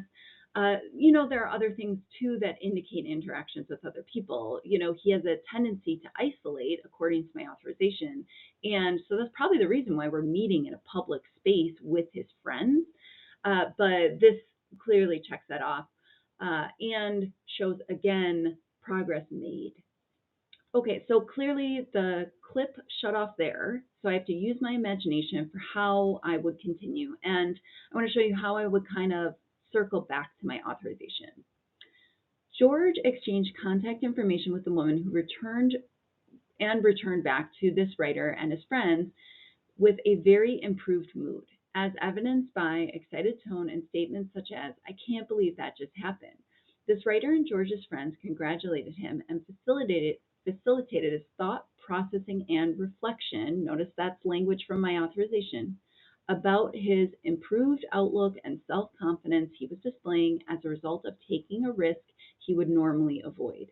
George agreed and stated he was going to keep trying to do the opposite to make more connections moving forward. This writer noted the same approach could be applied to the housing application he had opted against completing during last week's meeting with this writer. George agreed. Okay, so this paragraph, you can see how I'm referring back to language, in my authorization, just to validate that what I'm doing is aligning with that authorization. But this paragraph is also showing successes. It's checking off that bullet point because it's showing that improved outlook, that self-confidence, the fact that he's willing to move forward on things that he wasn't willing to do previously, that's definitely checking off that requirement. The plan is indicating what's going to happen after we finish this meeting. And you can see there are 3 things I need to get in here. I need to reference the details of when I'm going to work with him again, or if I'm not going to, I need to reference that. I need to identify what the focus of that meeting is going to be, which of course should tie back to what I am authorized to deliver for services with him. And I need to include, if I know it, any details about what he is going to do independently in between that meeting, because again, our program is rehabilitative, so we want to show if people are taking steps independently. So here we go. George plans to call a woman from the restaurant this week in hopes that they will meet up for a date. He also said he will finish filling out the housing application that he had begun last week with this writer and will submit it before his next appointment with this writer. So clearly that is me conveying what he is going to be doing independently. We will meet on Tuesday, September 15th at 1 p.m. at the Vaughn Library in Ashland to print off additional housing applications and then go for a walk while reviewing his progress and making a plan for the next steps of follow-through related to his housing search and goal of submitting at least 2 applications by the end of September. So clearly that is me meeting the requirement of details of when we are going to meet again and what we are going to work on, which is tied to my support. So I'm making sure that I'm referencing aspects of that support and how I'm going to do that. George also mentioned he is meeting with the service facilitator, Betty White, right before his appointment with this writer next week to begin on his annual service plan. So I'm including that because that is also additional information that's helpful for the service facilitator to know when they're reviewing my note. It shows Betty that this is on his radar, and that's really good because it also, identifies that he plans to follow through with that. The other section was not filled out in my note because neither of the 2 points here were relevant based on what happened in my meeting. And then for life areas, remember, I have to check at least one that applies based on what happened. I have more than that selected, so I'm going to walk through those with you. So life satisfaction, clearly when George arrived, he had poor life satisfaction that he was conveying, so that felt relevant. The social network and family involvement, the interaction with the woman, and then the fact that we were out with his friends kind of relates to that. Community living skills, we met at a restaurant probably to help him avoid isolating. So that is part of getting him out into the community and developing those skills. Housing issues I selected because he did mention this as a stressor and he agreed to revisit the application that we had been working on previously. Mental health clearly was related to all of this and is very often a selection that's made consistently on notes. And then employment I selected because it sounded like that he had mentioned that and it is also a stressor for him. On all of this note, I do get the question, how would I actually write the information about a crisis into the other section? So I did reference this in some of the previous slides, but check out this paragraph as an example of how you might write something into that section. Feel free to pause and read through that. The additional sections, if you help somebody through a crisis, the additional sections in your note would describe what you did with your time. Your assessment should, be lengthy, assessing, how you figured out they were in crisis, and the plan should relate to, that those steps that you took. What happened with that crisis and what is the plan? Are they going to go inpatient? Are they going to do X, Y, or Z to kind of address that? There are more examples in some of the resources that I'm going to show you in future slides about how to convey when crisis situations happen. So clearly the note that I just wrote was for an in-person meeting, but you may end up delivering services via telehealth, and you need to be aware there are some special things that you need to keep in mind if you are delivering services via telehealth. So a couple of things. To be able to do this, first of all, you need to be using a HIPAA compliant connection. And spoiler alert, the regular FaceTime and Zoom are not considered HIPAA compliant. So you need to check in with your supervisor or agency to understand what platform you have access to that is HIPAA compliant. You also must be able to provide the same level of service as you would if you were meeting in person. That's considered functionally equivalent, and it has to be met for something to be delivered via telehealth.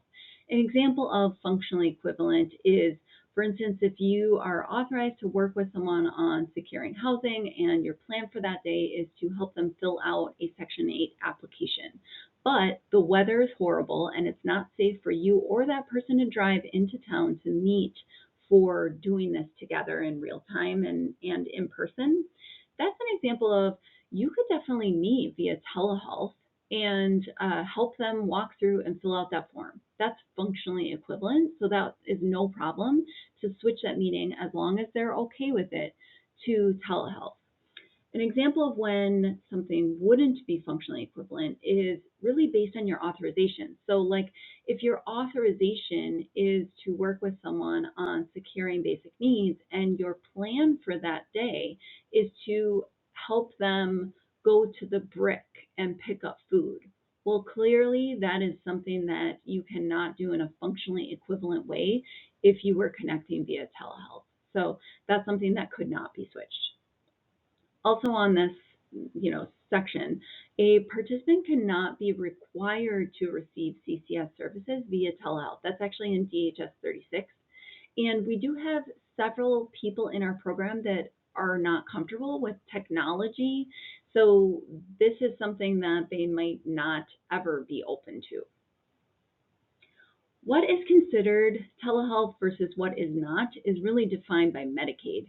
Uh, on this note, whenever possible, we always want providers who are delivering services via telehealth to be connecting with both audio and visual. The reason is because you can better assess someone if you can see them and hear them. So that's always a preference that you need to be keeping in mind. However, Medicaid does verify that telehealth is also considered real-time interactive audio-only communication as long as, again, it's functionally equivalent. So a phone call when you are walking someone through something that is functionally equivalent and relevant to your authorization can be considered telehealth and can be billable.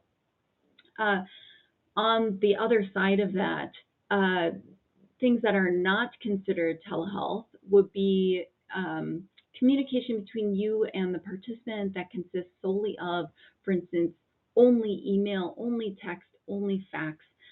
Those are not considered telehealth.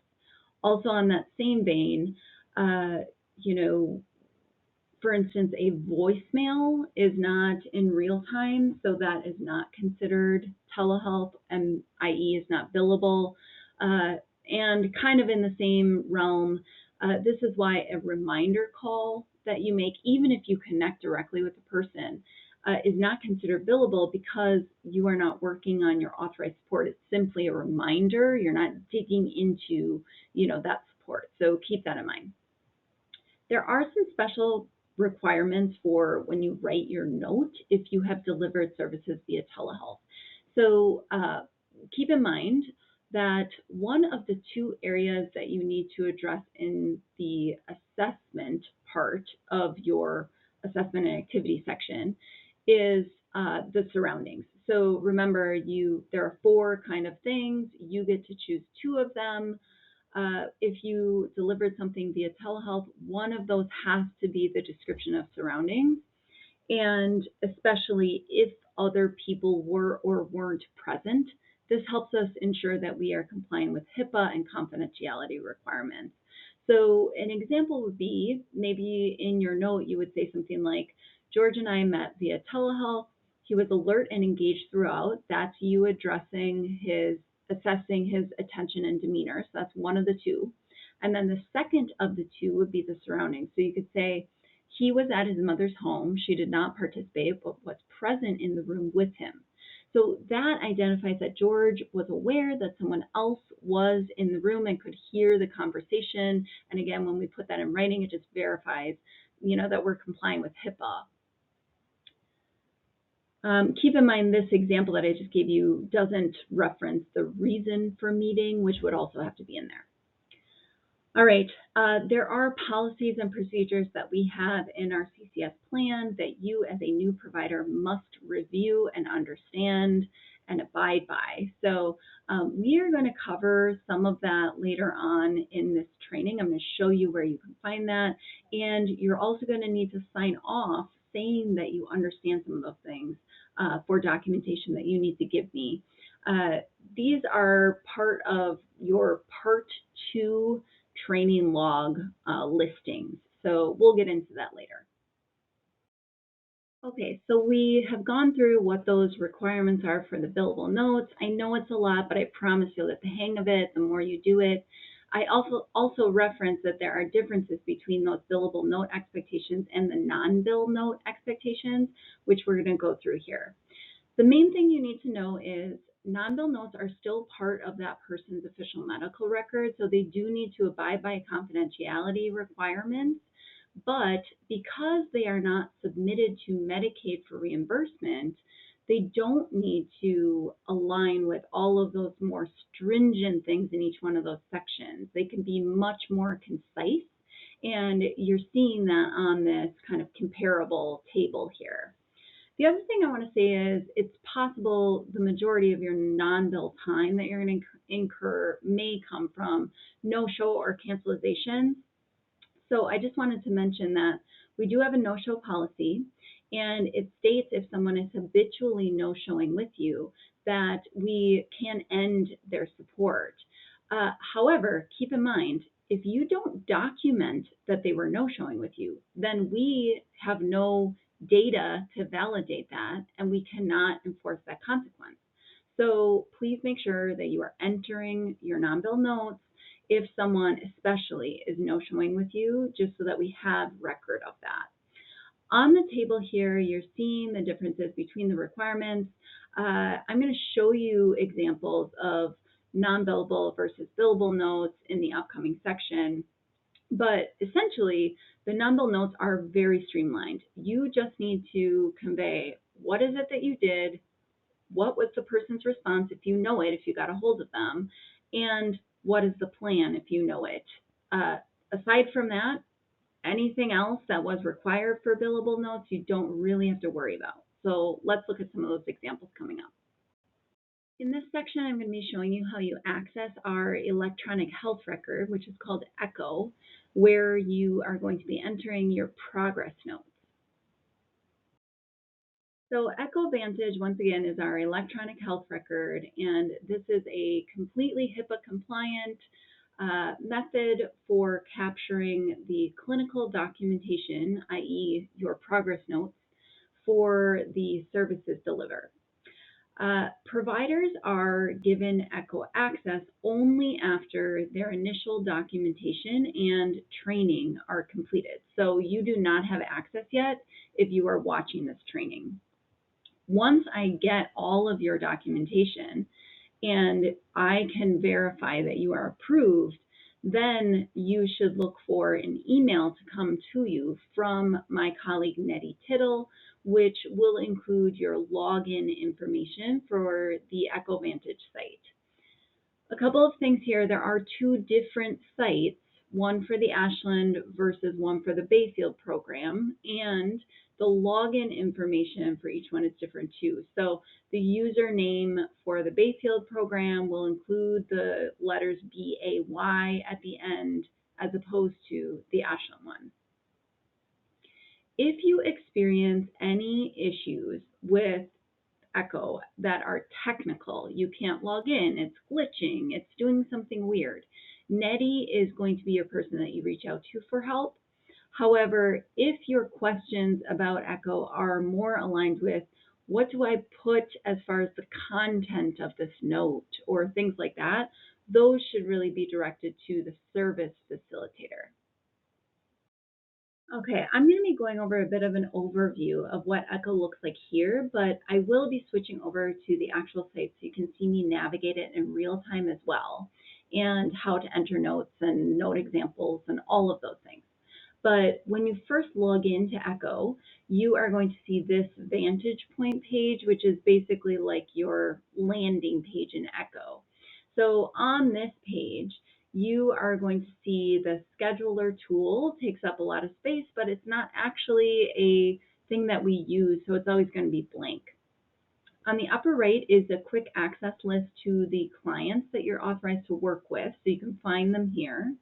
And on the bottom right is the preview of your Echo messages. You can think of Echo messages like an internal email system only within Echo.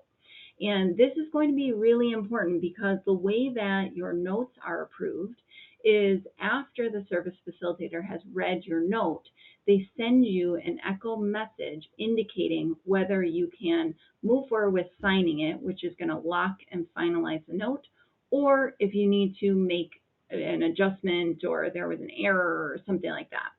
So because of that, you are going to be in the messages a lot.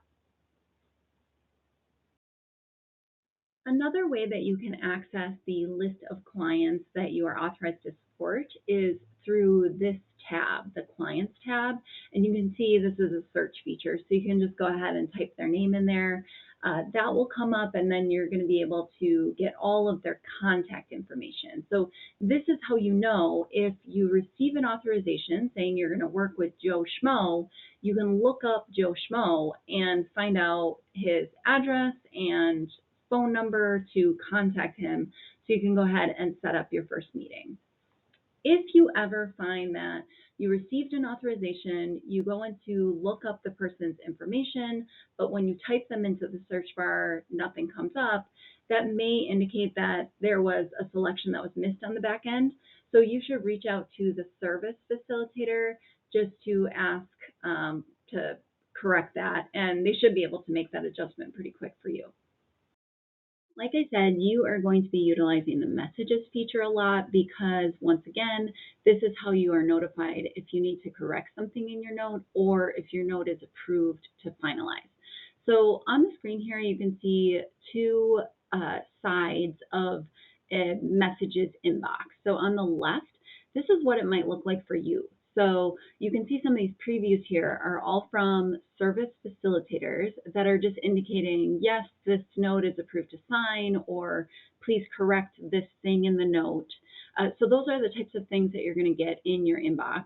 And then on the right is the other side. So this is what a service facilitator is seeing. And these previews really are just showing providers that are saying, oh, I corrected that error, or, things like that. A couple of points here. You should never be including client-specific information in your messages. This is only about your note approvals or corrections. The services tab is probably where you're going to end up spending most of your time because this is where you go to start writing a new note. And how you do that is you're clicking on that bottom right plus sign, which will open up a screen where you're entering the note details. The other thing you're going to notice on here is that you are also seeing reference to notes that were entered. So this is where you're going to go to refer back to notes that you've written. But you're probably noticing too that there are notes from a variety of providers on this page. And because of that, it's extremely important that I identify here, you should not be accessing notes that are not your own or notes that are written by other providers from your agency. The reason for this is because doing that is a breach of DHS 92, the confidentiality of treatment records, and actually goes outside of our CCS confidentiality policy as well, which states that providers should only be accessing client information on a need-to-know basis. If there is more going on outside of your support that you need to know, you'll receive that information from the service facilitator whose role it is to oversee all of those services. Clients have a right to privacy. So if you are working with them on an individual skill development authorization, for instance, you do not need to know the specifics of what is happening with their psychotherapy appointments. If we do find that a provider is going into notes that they shouldn't be accessing, that can actually be a reason for termination because you, once again, are breaking those confidentiality requirements. And I do get questions, but I just want to see what notes look like. And what I would say is, first of all, we have a ton of examples and resources for you. I'm going to be going through those and showing you where to access those. And if you work at an agency with other providers, you can access the notes written by providers that work for your agency. So that's okay. But keep in mind, need to know basis. You only need to access the information that is necessary for you to complete the service that you are authorized to do. If there's something beyond that that you need to know, which does happen, you will get notification from the service facilitator. So be careful in that this is not a free-for-all, and we are trusting you with understanding how to comply with those confidentiality requirements. All right, so let's get into it. I'm going to show you what ECHO actually looks like once you're inside of it and the process for entering notes and all of those things. So here we go. Okay, so this is me logging into ECHO, and I'm landing on the Vantage Point page again initially. Now, just to go over what we had reviewed, on the clients page, if I type in my client, that will bring up the contact information and anyone else that maybe is approved to coordinate with about that person. The services page, once again, is where you go to find the notes that you have written, and this is definitely where you're going to be most often. So in here, a couple things. To start a brand new note, you are clicking on the bottom right, New Service. And this is where you get to this initial page, which is kind of the service detail page. And this is the specifics about the type of support, the day that you delivered the support, all of that stuff. You fill that in first, and then you're going to be clicking on Progress Note. That's where you enter in the content. I'm going to be showing you that in another example here. Before we go into that, though, I do want to just show you on this long list of notes and services, there are a couple things to be aware of. You can tell which of these notes are non-bill because they have the CCS NB versus what's billable. So CCS ISD, so individual skill development. If it were peer support, it would indicate that acronym. So that is how you can tell the difference between what is non-billable versus billable. I also want to go through these icons here. So there is the signed progress note is the green check. Now, this means that the note, you wrote it, you were given approval to sign it by the service facilitator, and you have signed it. So this note is finalized, it's done. Basically, when you log in to figure out if you have to sign any notes, you don't have to worry about these green ones because they're already done. So let's go in and just look at some of these. You can see the information that's included here, which I'm going to be going through in more detail on another one. And then I'm going to open the progress note. So you can see this one is signed, and this is an example of a non-bill note. So it's just like a call to somebody, a reminder call. And as I mentioned with the requirements, the non-bill note, I just put all of my info in that one box, which is just fine. Go ahead and pause the recording if you want to read through that. Here's an example of a billable note. So this is a billable note for the service to George. And I'm going to just open this up to show you kind of this difference. So here's what I read through when we were looking at that.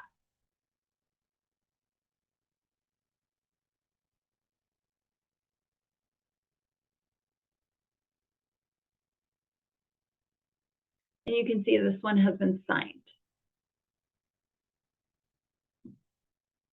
Okay, so that is how you know it's been signed and it's done. You don't have to worry about it. Now, there's also unsigned. So the unsigned notes are going to have this yellow icon, and these are notes that you have already written. So you've already entered in all of the details. You can see I could adjust these because it's not signed, it's not finalized, so I can still make edits. And I wrote all of the information in it, but I'm waiting for the service facilitator to give me approval to sign it.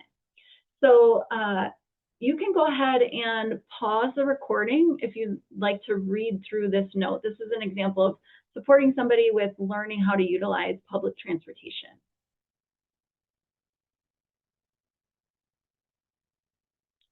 Here's the plan associated with that.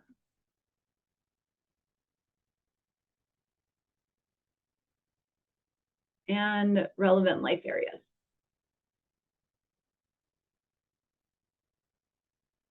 Okay, so once again, because it hasn't been signed, it has been saved, which I typed the note and then I pressed save. So because it hasn't been signed, which you do not do until you get explicit approval in an echo message from the service facilitator, because it hasn't been signed, this can still be edited. After it is signed, it is locked for editing. All right, so I'm going to show you how to actually submit a note, and I'm going to do that through this one, which you can see here, it has the alert that it's missing the progress note. So this means the content, the description of what was done is not in that note. And that can happen certainly if you like open up Echo, you start, writing your note, and then you get pulled away. Like that could be an example of why. Okay, let's go down through what you select on these pages, this page, the service detail page. Now, there is a resource that I just want to point out. When you are first starting to write your notes, you are going to want this note entry and monitoring process resource. This tells you exactly what information and selections you need to make on that page. And it's going to be very helpful for you, especially when you're first starting to write notes. Okay, so let's go through them. Obviously, this is the date when the service was provided. The duration time is the total time associated with that service, billable or non-billable. So the total time associated with what was done. The client obviously put them in. You are the staff member. You do not need to select a supervisor, so do not make a selection there. The program is always going to be community support services, county community support services. Just to note that the counties use ECHO for more than just CCS. So there is a chance by the time you are reviewing this recording, there may be additional selections on these drop-downs that are not even showing right now. So that's why it's really important to be referencing what exactly you need to select on these sections from that resource. Okay, the POS, place of service, is where and how that service was delivered. So because we met at Monk's Cafe, that was in the community. There are selections here that don't relate at all to what you would be able to provide. So make sure you're making correct selections. Community, office, which would be if you're meeting in your office, telehealth audio only, or telehealth in home or in community. Those are some of the most common ones. So again, that is how you select and identify if it was a telehealth appointment. This one again was in community. The activity is linked to what service you are authorized to provide. So I was authorized to provide individual skill development and enhancement. So that's what I need to make sure I'm selecting. You will see all of these other options on there. So it's really important that you make sure you're selecting the one that ties to your authorization. If you accidentally make an incorrect selection, that's an example of why the service facilitator will come back and say, you need to make this correction to your note before it can be finalized. You're also going to notice on here that there are selections that don't even relate to CCS. So just make sure that you are being careful about what you select there. The attendance is always going to be service completed, regardless of whether your note is billable or non-billable. This will always be completed, service completed. Where you are identifying if it is a billable versus non-billable note is in this section. And even though this doesn't have a little orange asterisk, this is a required section for you to complete. So obviously the George service was in person, so that's billable. Telehealth, you should not be completing, because remember, if you delivered your support via telehealth, it would be identified on your place of service option. So this one just leaves blank. The diagnosis is going to be pre-filled for you to select. Okay, so now I would be able, you can see this is blue, so this means I can go ahead and click that to open up the section where I'm actually putting in my content. So now what I'm going to be doing here, I'm going to go into a lot more detail in a minute about how to divide out your time, which is kind of tricky. But to begin, when you start writing your note, you have to complete that service detail page, and then you get to this. My suggestion is once you get to this, that you just start writing your note, because you need to figure out how much time it takes you to document. So go ahead and do that first. Service plan, you are always going to be selecting the most recent service plan, but never the final plan. The goal is going to be what was on the service plan, which I showed you an example of that. So you'll have that to select from the dropdown. And your support, so that would typically be here. Again, that's the authorization that, like I've shown you a whole bunch of those. Okay, so now I'm going to get into just typing my content in. So I've got a document here that I'm going to grab this from. While I'm doing this, when I open up this note, I'm trying to keep in mind how long this is taking me. You're just going to kind of monitor that in your head, like how long is it taking you to type this up? And just for reference, this note, this George note, is actually a really detailed note. Your notes, you know, again, as long as they meet the requirements for the rubric, they do not need to be this detailed.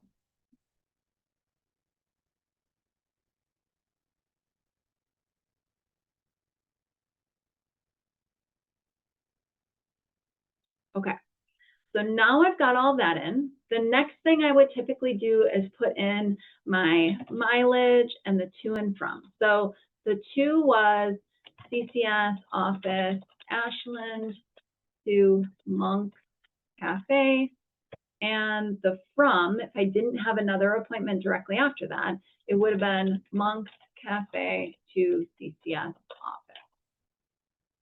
Okay. And then the travel time associated with that. So the lowest that you can put in for travel time and direct service time is in 15-minute increments. So the lowest would be 15. Even if it took me 5 minutes to drive there and back, I have to round it to the nearest 15. So I know that. And now I am done with my documentation. So I now finally have all the information that I need to be able to write this note.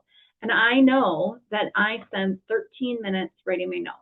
The documentation cell is the only one that is not rounded to the nearest 15. And again, I'll be getting into the reasons why for that. But travel time rounded to the nearest 15. The documentation time is the actual time it took you to write and document your note. Direct service time is the combination of the time you spent with the person and your documentation time, then rounded to the nearest 15. So again, I'll be going through that in more detail, but 13 minutes plus the amount of time that I spent with George, and then rounded to the nearest 15.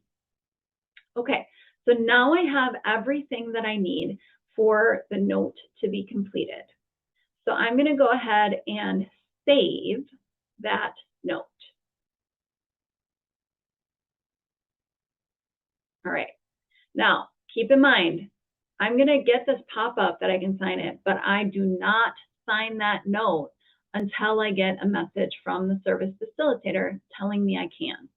So now when I go back, notice how that icon just switched. So it switched to an unsigned progress note.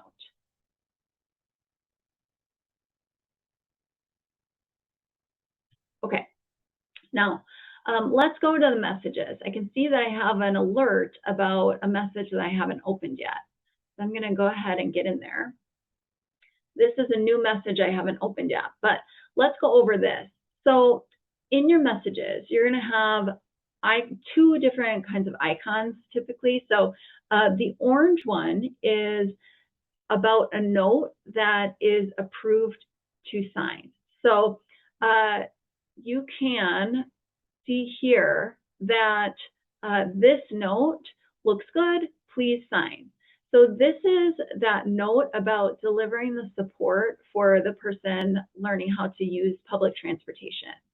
And I can actually click through and read through that note, and then I would be able to sign. Now, there's a way in Echo, which is listed in here, how to set up a PIN signature. So rather than signing directly, you can just type in a number. So you're going to be able to do that. I would type in the PIN, and then that would save the signature for me.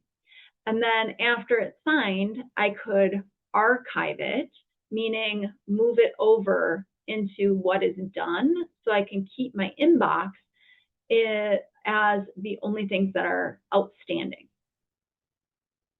Now I can see that I also have a note that indicates that a correction is needed. So I see here that this service facilitator said there is a typo at the beginning of the 4th line. The wrong person's name is included. Please correct and resave. So I'm looking at this note here, and this is a non-bill note. I can tell from the NB right here. So this one says, George confirmed he would meet for our 3 p.m. appointment. When I talked to him by phone earlier this morning, he mentioned he was still finishing up the form, and we talked through some of the information she needed to include. I waited for 15 minutes at the courthouse, but he never showed up for the appointment. Stevie didn't answer my call or text during this time. Later, I spoke with the service facilitator who let me know George was admitted to the crisis bed today, and he will let the team members know when he's discharged. So I put accidentally Stevie in, and actually looks like I used the wrong pronoun. So I need to go ahead and correct that. So I can click on that correction, and that will take me to the note. So I'm going to change those, and then I'm going to resave. You can see that reverted back to the blue. And then you may want to go into that note and just reply, done, thanks. Okay, so now the service facilitator knows that I made that correction, but I still need to wait for that service facilitator to come back again and say, it's going to have an orange icon, it's going to say, go ahead and sign it. The next couple of slides are just essentially reviewing what I just showed you in real time through Echo, but I wanted to point out, make sure that you are referring back to some of these resources that have been developed. For instance, that note entry and monitoring process resource.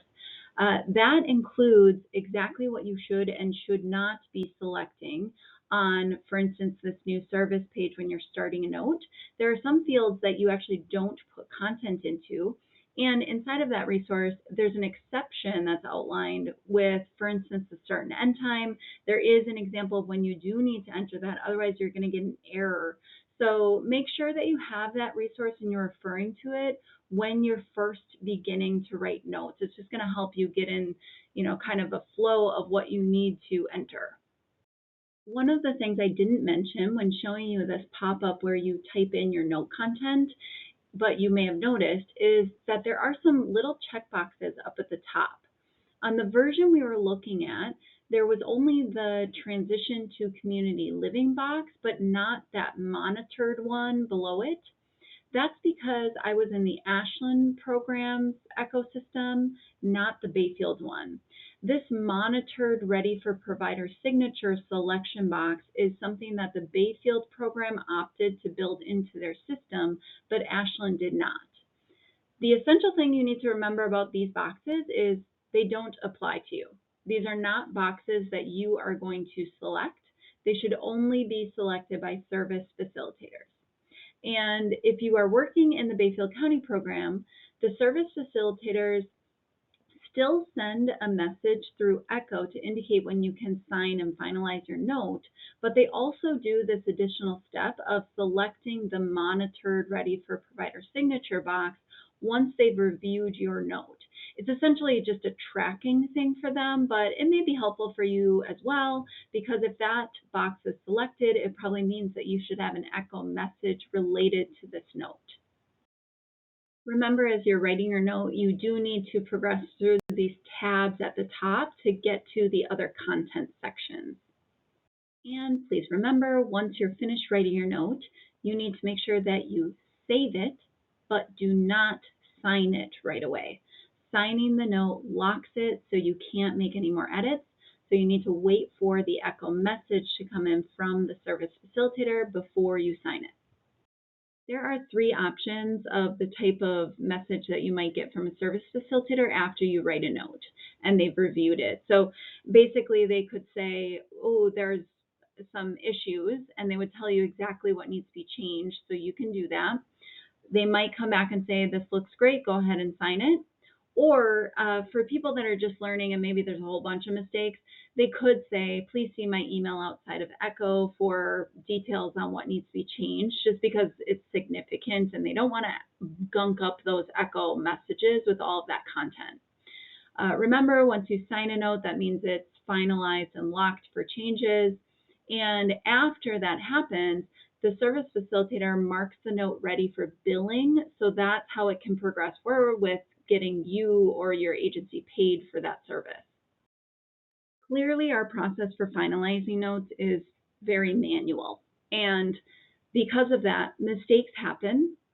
So in the rare occasion that you signed a note and after you signed it, you realized there was a mistake, it's possible that the note might be able to be reopened for corrections, but it can't be done all the time. So to understand why, we need to start back at what happens behind the scenes after you sign that note. So when you sign the note, it becomes part of that official medical record, and that is when our CCS billing department knows that they can submit that note to Medicaid for Medicaid to reimburse us, the CCS program, for that service. At the same time, it also means that you or your agency can invoice us, the CCS program, for us to reimburse you or your agency for that service, which often happens quicker than Medicaid paying us. If you're an independent provider, or you're the supervisor who's doing that billing, just a heads up that in Echo, on that service detail page where you see all of the notes, keep in mind that when you are trying to figure out what you can bill to us, it's limited to the notes that have that green check mark that tells you it's approved and ready for billing. Why you want to avoid reopening notes at all costs is because not all notes can be reopened. If the CCS billing department has already submitted the note to Medicaid, that's an example of a note that cannot be reopened. Why this is really bad is because once the notes are submitted to Medicaid, Medicaid does read and spot check the notes to verify what's being billed is aligning with requirements. And our program is also subject to announced and unannounced audits of our documentation for compliance. If through one of those audits, it's recognized that the note is out of compliance, the worst thing that can happen, which has happened, is Medicaid can require that the money that they paid out for that service is recouped. And why this is especially bad for you or your agency is in our contract, the CCS contract with you or your agency, it actually specifies if the note is recouped, the money for that service is recouped, then you or your agency is actually the one that is responsible for that repayment. The other thing is, it's a little bit of a conundrum because unlocking finalized documentation actually can increase the likelihood that our program is selected for one of those unannounced audits. And the reason is because it looks fishy. It's kind of like, why are you making changes and, tweaking a finalized medical record? It just looks a little bit odd. So these are all the reasons why we want to avoid reopening notes. And it's also why we have such stringent requirements and why service facilitators in our program review 100% of the progress notes that are written. And that's more significant than some other CCS programs, just to try to decrease the likelihood that any money will have to be repaid. Okay, with all of that being said, I've scared you enough. You and the service facilitators are just human. So if something happens and a note needs to be reopened and is eligible for reopening, this is the process.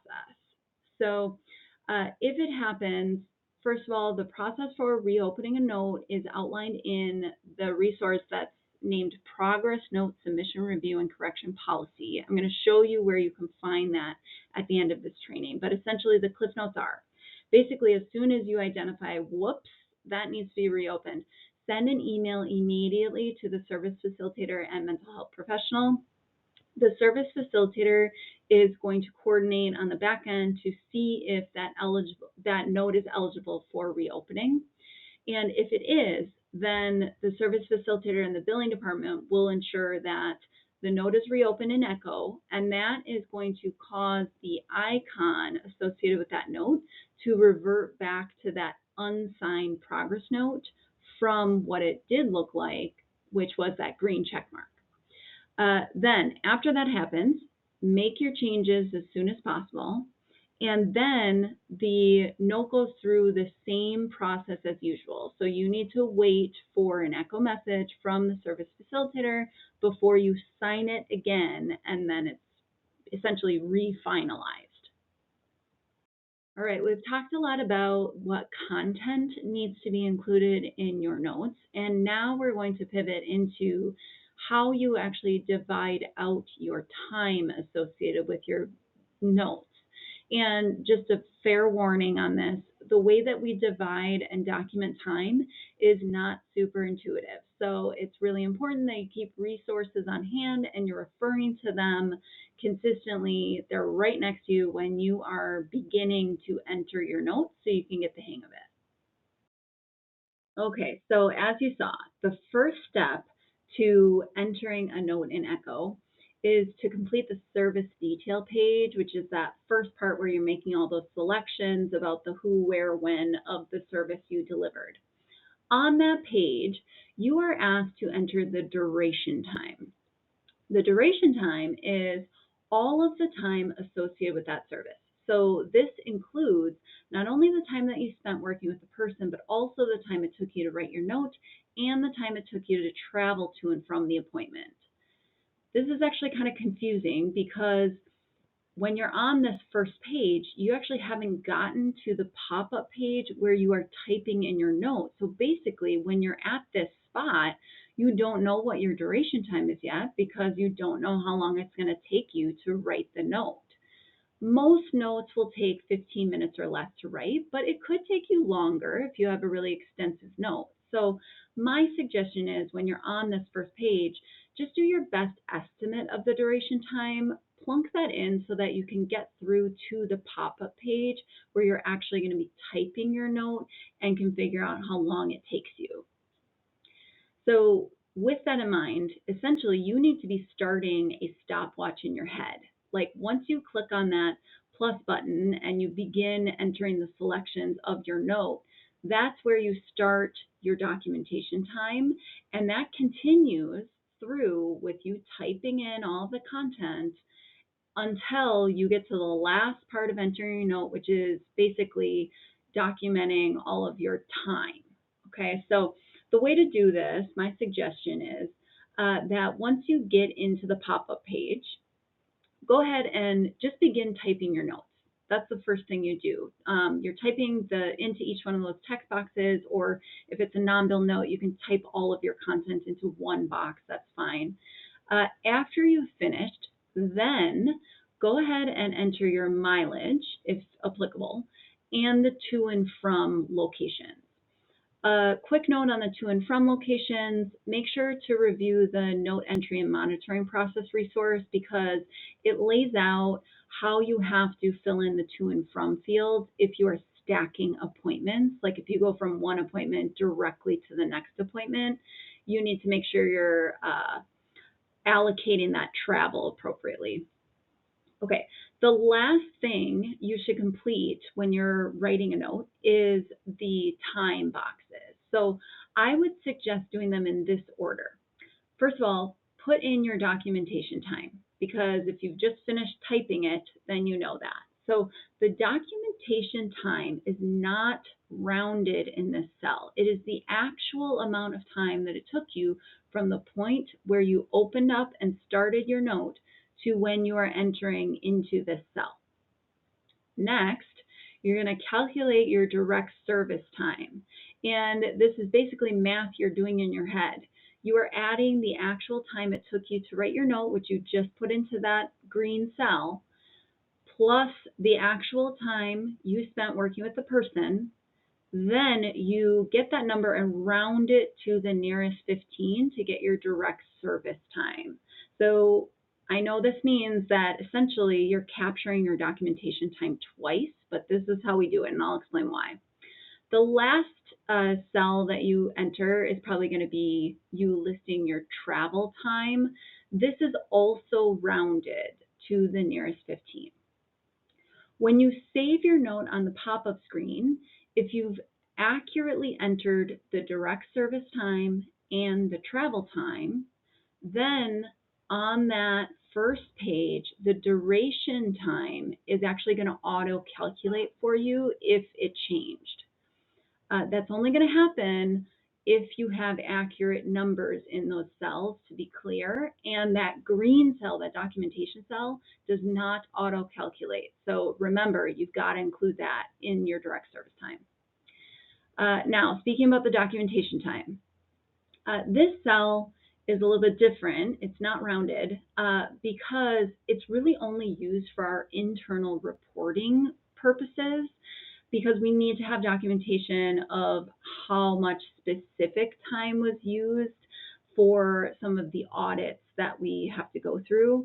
And it's only for our records. So we don't refer that on to MA, but because we have to refer on your time, your billable time to MA, and MA requires time to be rounded to the nearest 15, that's why we also have you include your documentation time within that direct service cell to ensure that you're paid for it.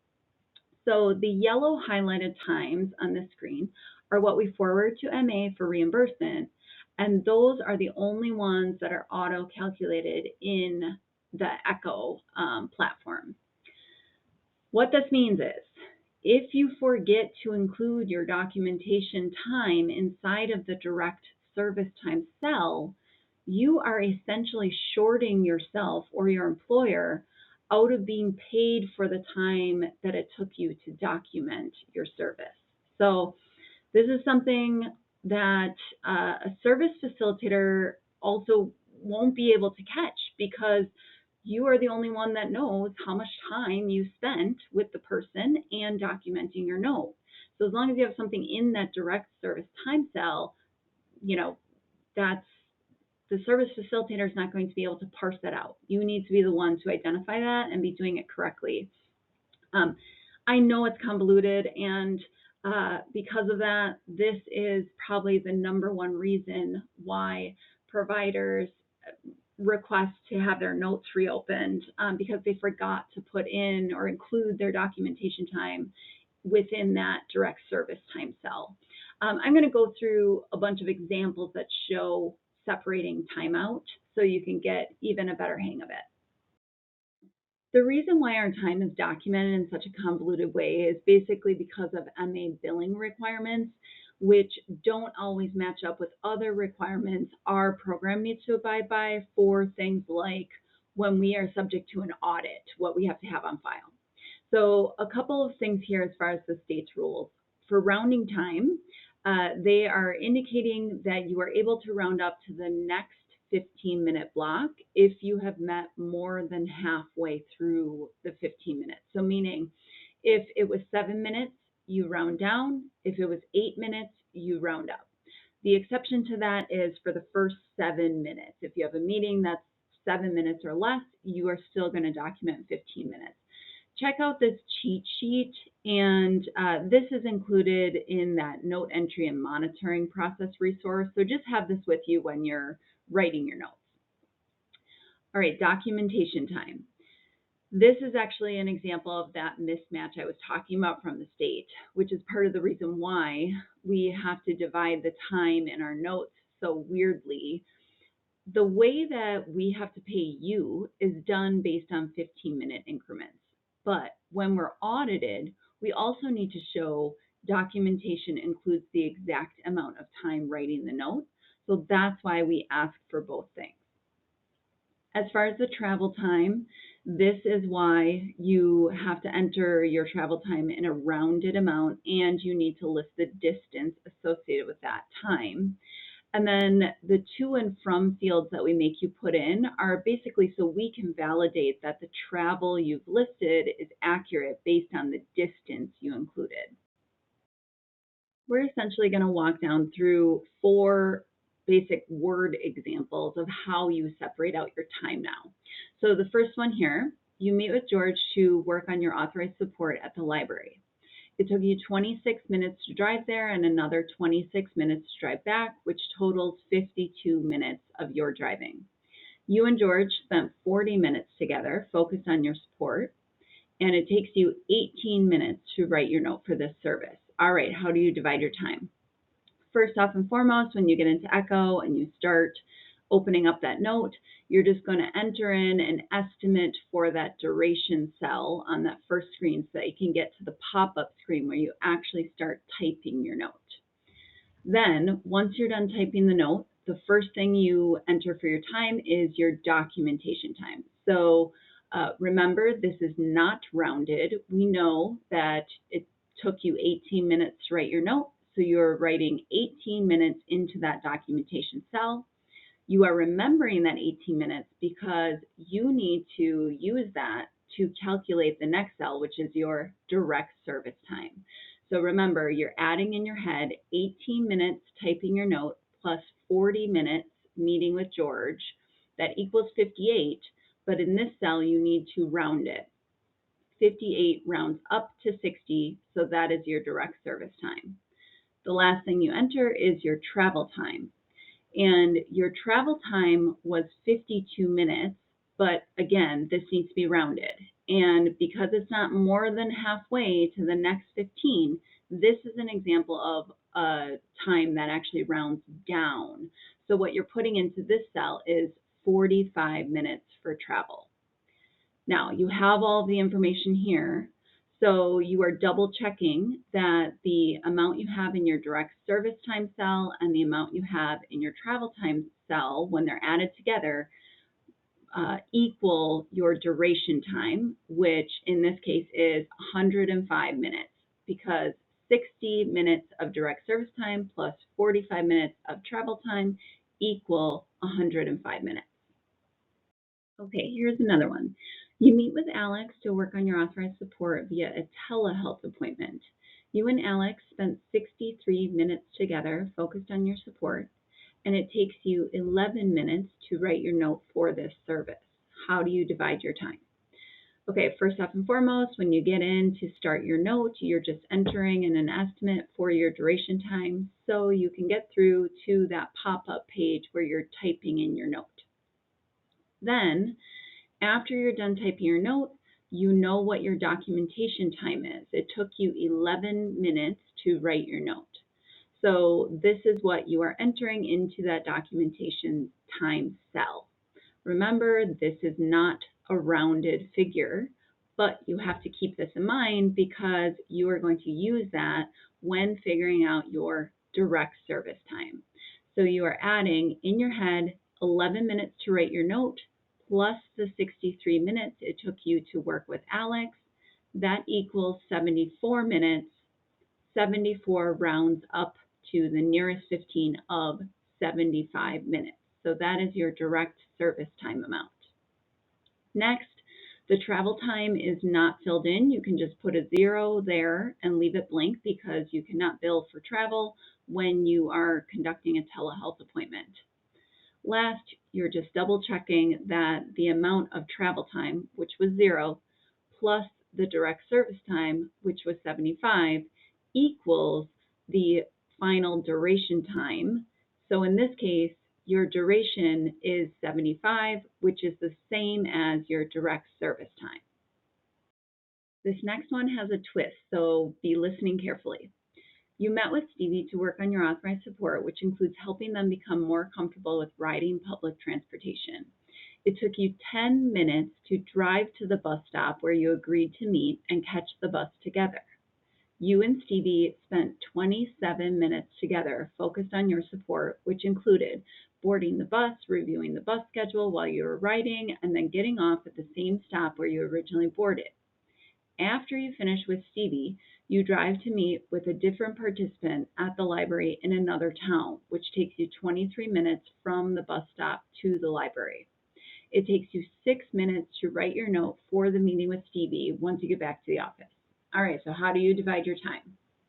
First off, you know once you click in to write your note, you're just going to put in an estimation of your duration time on that first page so that you can get passed through to the pop-up page where you're actually typing in your note. Then, after you're done typing your note, you know what your documentation time is. So you put in that 6 minutes of documentation time into the documentation cell. Remember, this is not rounded, but you need to remember that specific amount of time because it goes into your direct service time. The direct service time is you manually adding in your head 6 minutes of time to write your note plus the 27 minutes you spent with Stevie equals 33 minutes. But remember, this needs to be rounded, and this example rounds down to the nearest 15, which is 30 minutes of direct service time. Next, the travel time.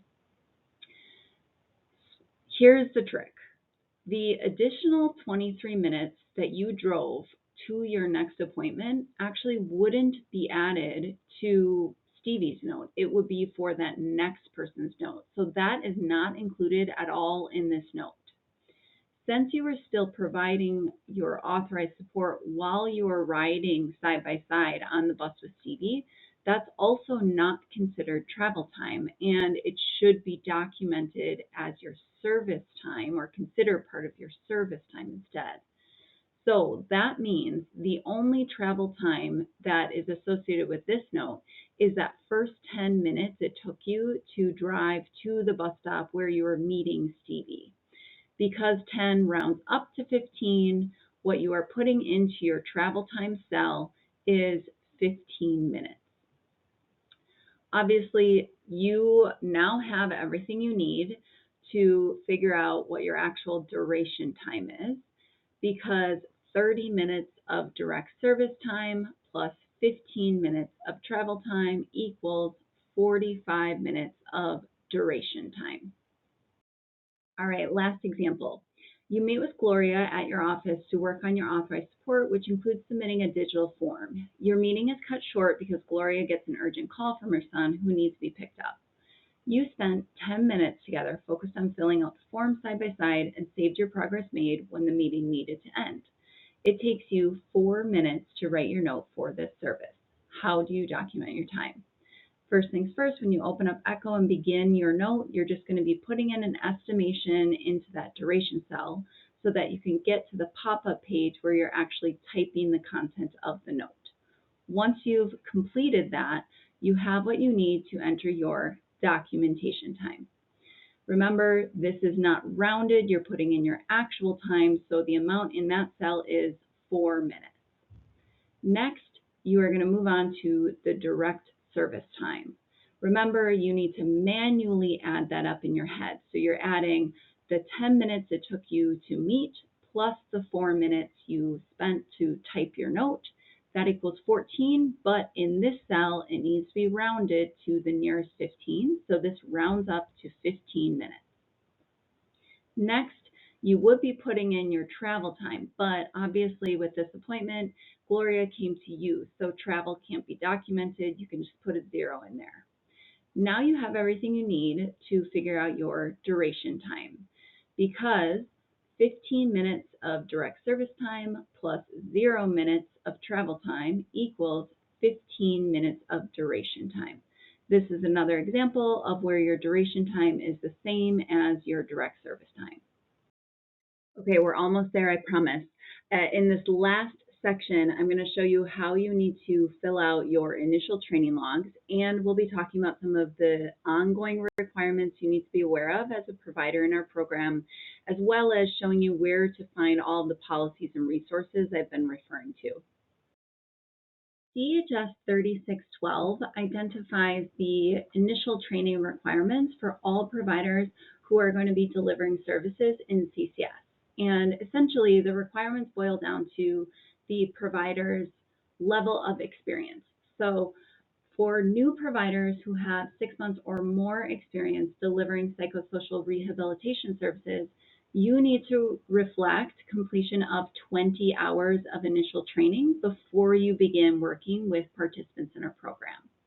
For those of you who have less than 6 months of experience, you need to show at least 40 hours of training.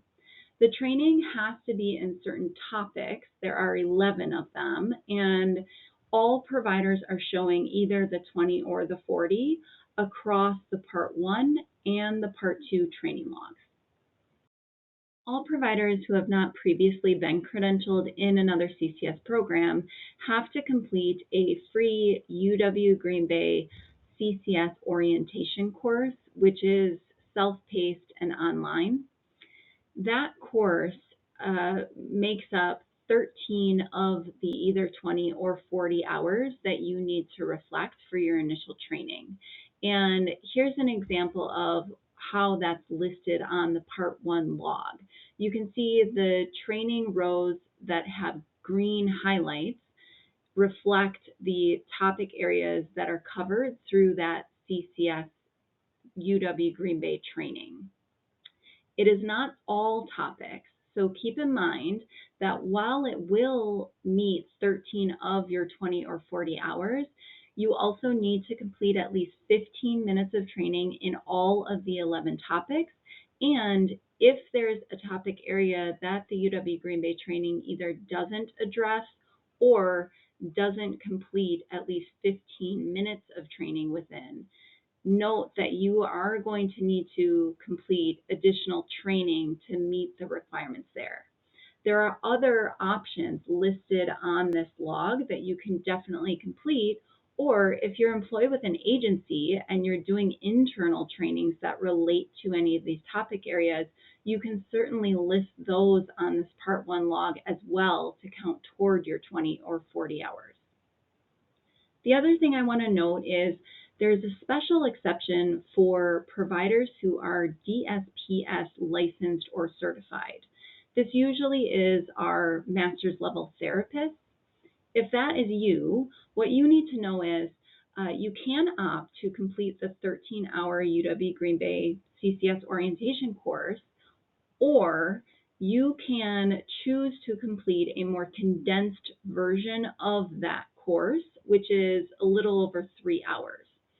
On this training log, you can see the full course is reflected in those green highlights, but the condensed course, which only touches on certain topics, are reflected in the pink highlights. If you are a provider that fits into this category, we can accept trainings that you have completed within the last 2 years that relate to your license or certification, as long as they also kind of work with the topic areas on our training log.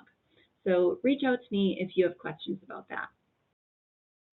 All providers, regardless of your role, must complete the Part 2 log in addition to the Part 1 log. The time that you list on here counts toward your 20 or 40-hour requirement, but unlike the Part 1 log, the Part 2 log, you can't add any additional trainings here. You're just doing what's listed on this log.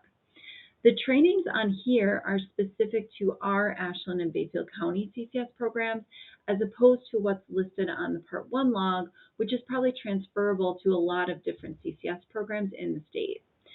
The time that you're spending watching this video training right now is reflected on the Part 2 log. And because we're covering a lot of different content that relates to a few different topic areas, the time spent for watching this video is actually going to be divided up across a couple of different rows on this log. So whatever day you finish watching this video, just put down that date in the dates occurred cell that relates to the ACCS, BCCS new provider training video rows. You're also going to be reflecting time that you spent to review and read the policies and procedures that relate to your role. Just click on the hyperlinks within this log, read through the policies and procedures, then come back and list the date that you completed it on this log. I'm going to show you where you can also find our policy and procedure document in a little bit, so you can always go back and refer to it if needed. There is also time captured on this log to review your job description. And when doing that, you should be looking to identify what responsibilities are listed in your job description that also relate to the description of the services that you're going to provide in CCS, which, remember, we reviewed that earlier. So once you've done that, again, just list the date when you completed it on this log. The Part 3 log is only required for one type of provider, which is defined as a rehabilitation worker under DHS 36. Here's that definition for you to refer to.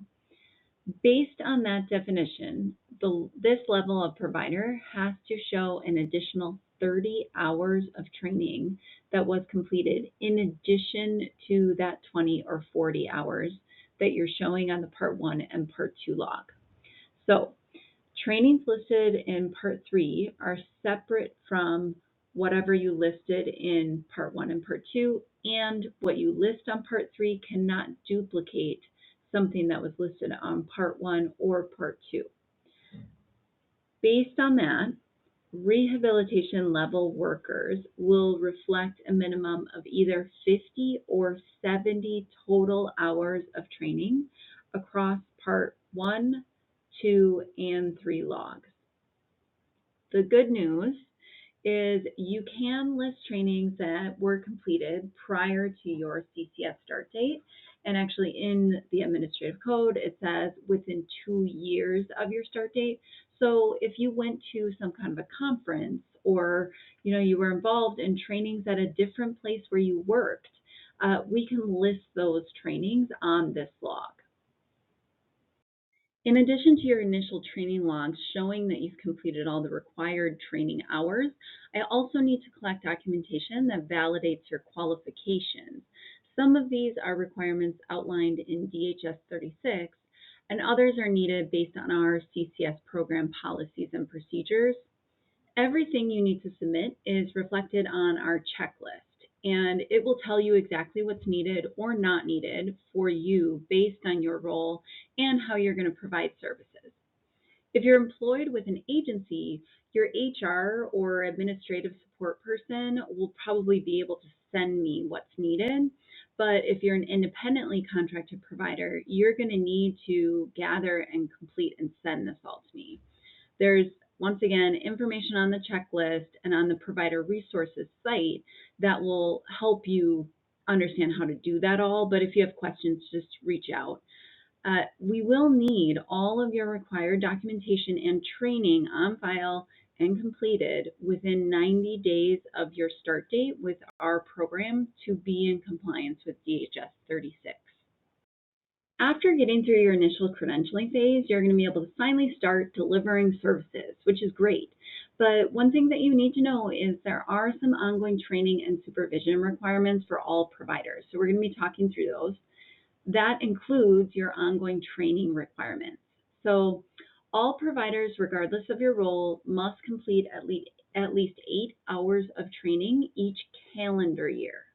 I provide quarterly email reminders to all providers just to ensure that you're on track leading up to the end of the year when I'm going to be requesting this documentation. So look for those reminders from me. When you are first getting credentialed in our program, there's a bit of an exception to this. So this is an excerpt from our ongoing training policy for CCS providers. And essentially, it says for a lot of you, you would have completed 20 or 40 hours of training during your initial credentialing into our program. So that could more than meet that 8-hour requirement within your first calendar year. If you transferred in some of your training, then you may need to complete some additional training within that first calendar year. Just refer to this and figure out what applies to you. I'm going to show you where you find this full policy in the next section.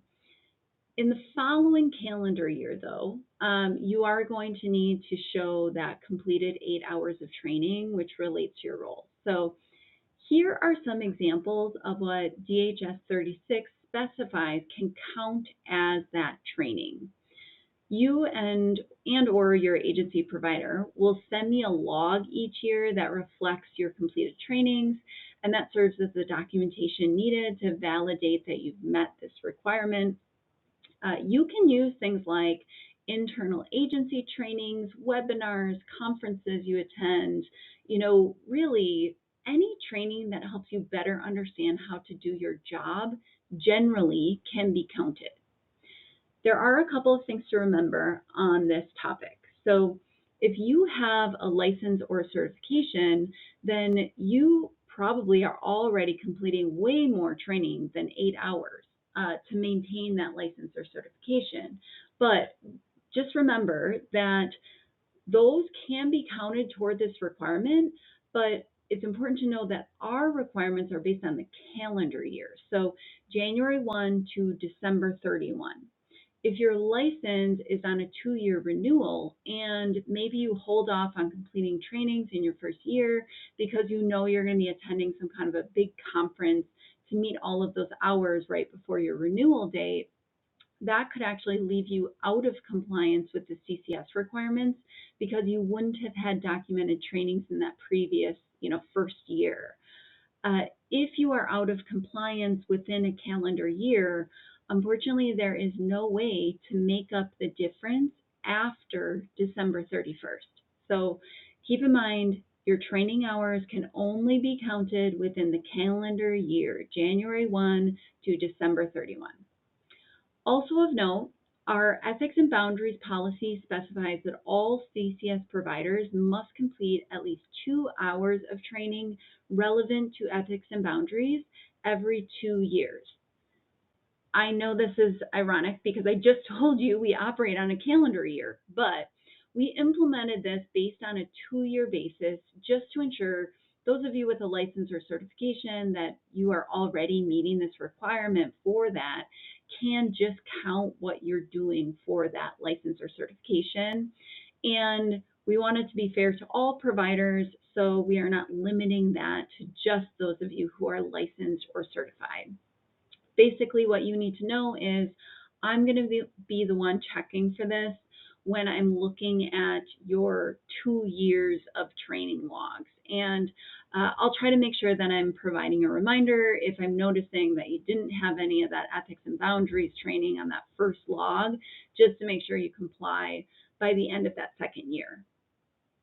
Here's an example of what a completed training log might look like. Just a note on here, I can accept a different log format or even copies of your CEUs just as long as they include all the necessary information about the trainings that were completed. That information's in our policy, just refer to that.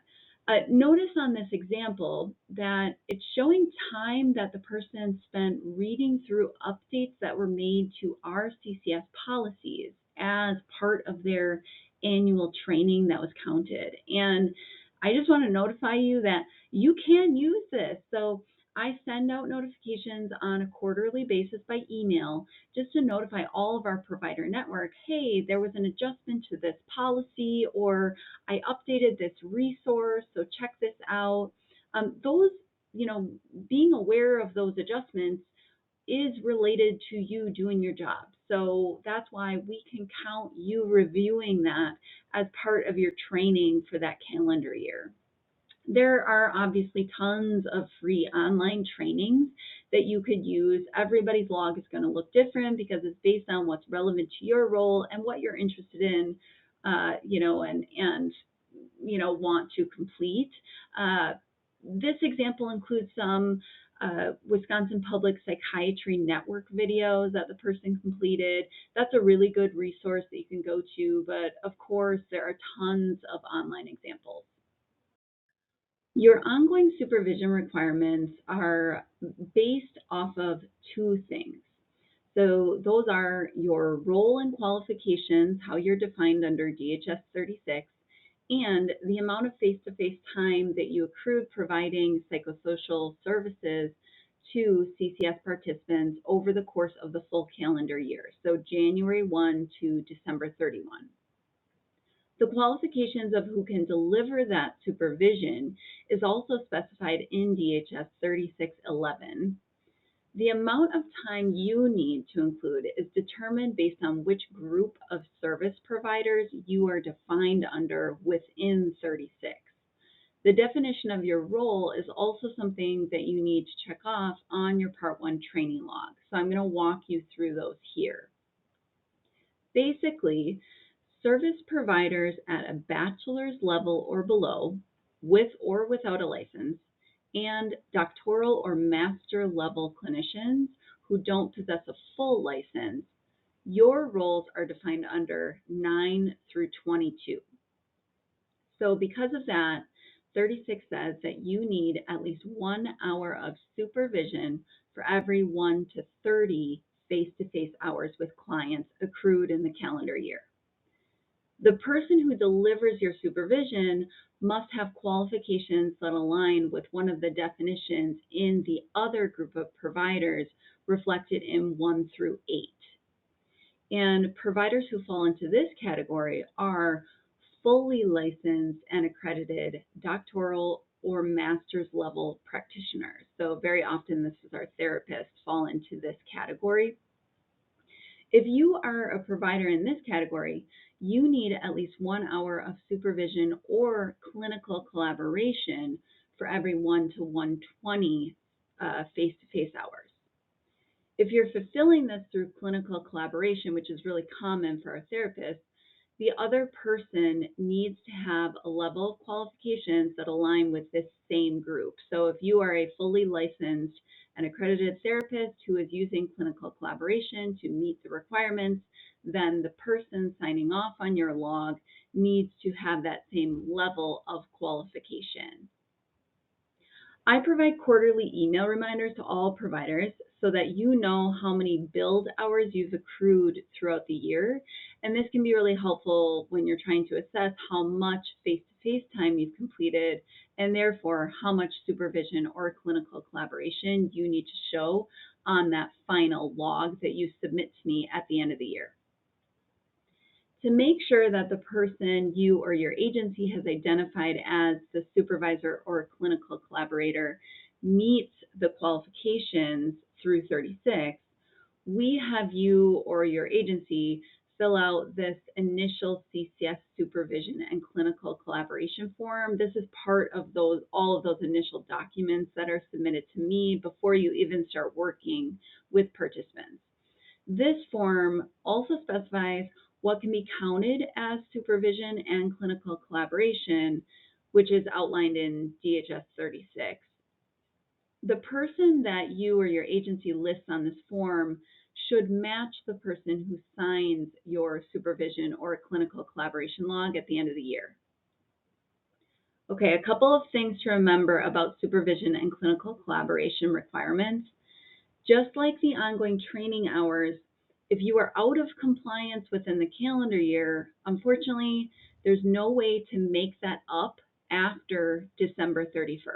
So your supervision or clinical collaboration hours can only be counted within the calendar year when you delivered that amount of face-to-face service. Also, I want to note that our ongoing supervision policy specifies that your supervision or clinical collaboration hours must round up if you are between that 30 and 120 amount specified in 36. What this means is if you accrue less than 30 or 120 hours within your first calendar year, you still need to show completion of at least 1 hour of supervision or clinical collaboration on that year's log. And if you accrue more than 30 or the 120, but not enough to reach the next block of, for instance, 60 hours or 240 hours, you would need to round up and show at least 2 hours of supervision or clinical collaboration on your log. Check out the conversion table here, which again is included on that ongoing supervision policy of ours. I'll show you where you can find that on the next slide. Here's an example of what a completed annual supervision log might look like. I can accept a different log format as long as it includes all the necessary information, about what was completed, the day, the amount of time, the person attending, the topic, and it does need to be signed by the supervisor or clinical collaborator to be valid. Since group supervision and clinical collaboration is acceptable, agency logs will often list several CCS providers on one log, which is totally fine. Okay, here we go. So first off and foremost, please make sure that you are referencing your Part 2 log and the hyperlinks included in that, because by the time you are watching this training, there's a really good chance that actually what I'm showing you might look a little bit different. The training log will always have the most up-to-date links and information on it. We're just always constantly updating and improving, so keep that in mind. All right, there are a couple things. You are going to need to review resources that are relevant to you and policies and procedures. We're going to start on the resources first. So you'll be able to get to the regional provider resources page here from your log. And it may, again, look different by the time you're watching this, but you'll be able to find links to the resources here. And a couple of things. The regional CCS staff directory is linked here. This is a directory of all the internal CCS staff through Ashland and Bayfield counties. So you can find them here and click on their listing to get their contact information, which could be really helpful if you are coordinating, for instance, by email mainly. All right, going back, the next one I want to show you is the referral. So the regional CCS referral page. A couple of things to keep in mind. Both the Ashland and the Bayfield referrals come through one place. And this page gives information on the referral process. It also includes the Ashland referral form and the Bayfield referral form. There's also an online referral form, which is really an online survey that people can opt to use if they choose. Keep in mind, anyone can refer themselves or someone they know for CCS services. The next things I'm going to show you, I'm actually going to bring up by PDF, but you should be able to get to them through our provider resources page as well, or be directed to them by the time you're watching this. So the progress note rubric, I had really referenced the highlights, related to this in previous slides, but this is the full rubric. And again, it breaks down, what information you need to include in each section of your progress note in order for that note to be approved. So it's giving you exactly what the minimum content is for each one of your sections. Beyond that, it also has examples of how that can be met. So this could be helpful if you are looking, you're just learning how to write your notes, and examples of things that would basically not meet the requirement, and these would be reasons why your note would be kicked back for correction. Beyond the sections and the required content in each section, this has additional information, including, how to divide up your time, the requirements for what's considered billable versus non-billable. That's all included in here. The next one I want to pull up is the note entry and monitoring process. So I referred really briefly to this on a previous slide, but this resource, I imagine, especially a new provider, to have this out while they're first entering their beginning notes, because this is where you're given the explicit information of all those selections that you should be making when you're on that first page entering your note. There's additional information in here about the process for how your notes are finalized. A lot of the content in here is what we have actually covered through this training, so you can refer back to it. A couple of other things I just want to point out. How to write your notes when you're providing more than one authorized service. So you maybe are providing 2 different services for the same person. So there is a special way that you need to write your notes if you met with them for one meeting, but you did multiple things in that meeting. And how to write your notes if you're providing backup. Also, that information about how to divide up your travel time if you are completing back-to-back appointments. There is information in here really referring you to other, policies that I've also mentioned throughout this training. And then really the last half of this document is all note examples. So these are real notes that have just been redacted, and you should be referring to these notes especially when you're starting to learn how to write notes. A couple of things. We made a point to include examples that were written by different people for similar services. So for instance, this one is in-home organization. The next note is in-home routine, kind of similar. They're written by 2 different people, and you can see the second one is certainly more, robust than the more concise one on that first example. They both meet the requirements. So these are both note examples that have met what is needed based on that progress note rubric. So it's just a mention that you don't have to be, writing super extensive notes to meet the requirements. There are several examples here, and even some of them, lay out exactly how that note is meeting the requirements. We also put in some examples that are just really good for certain things, like this note, providing service to a youth.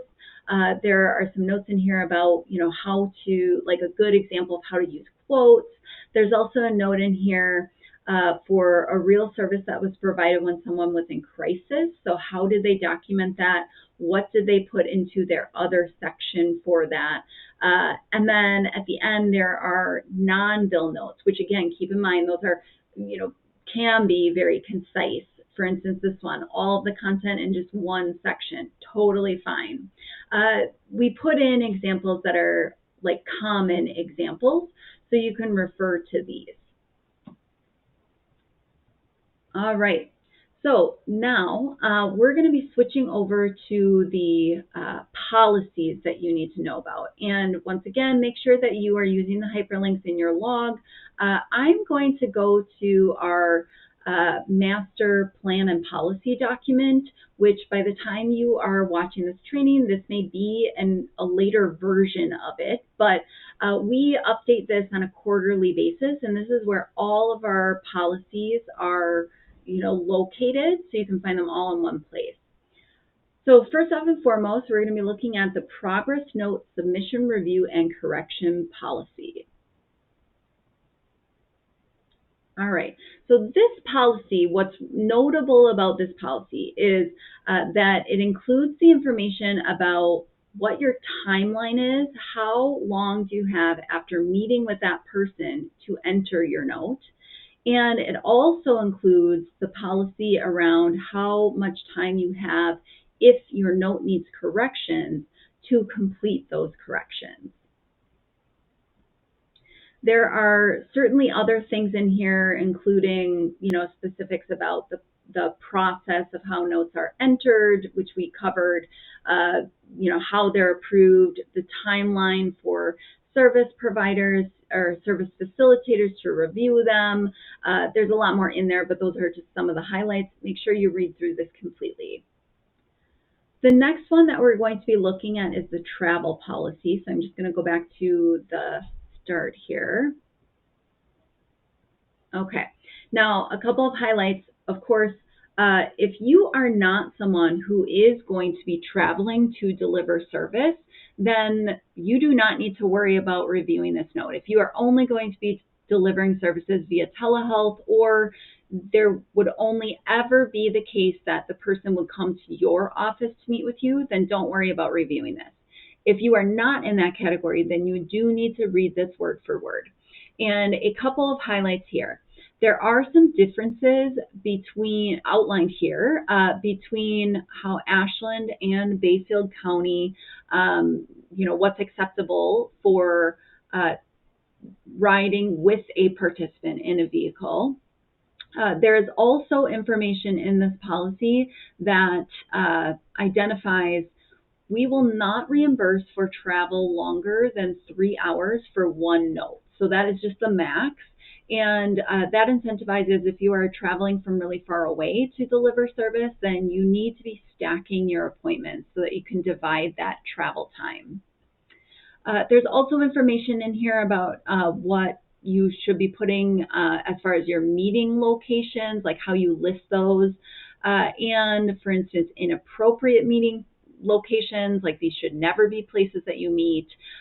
Just go through and review it fully, of course, if that applies to you.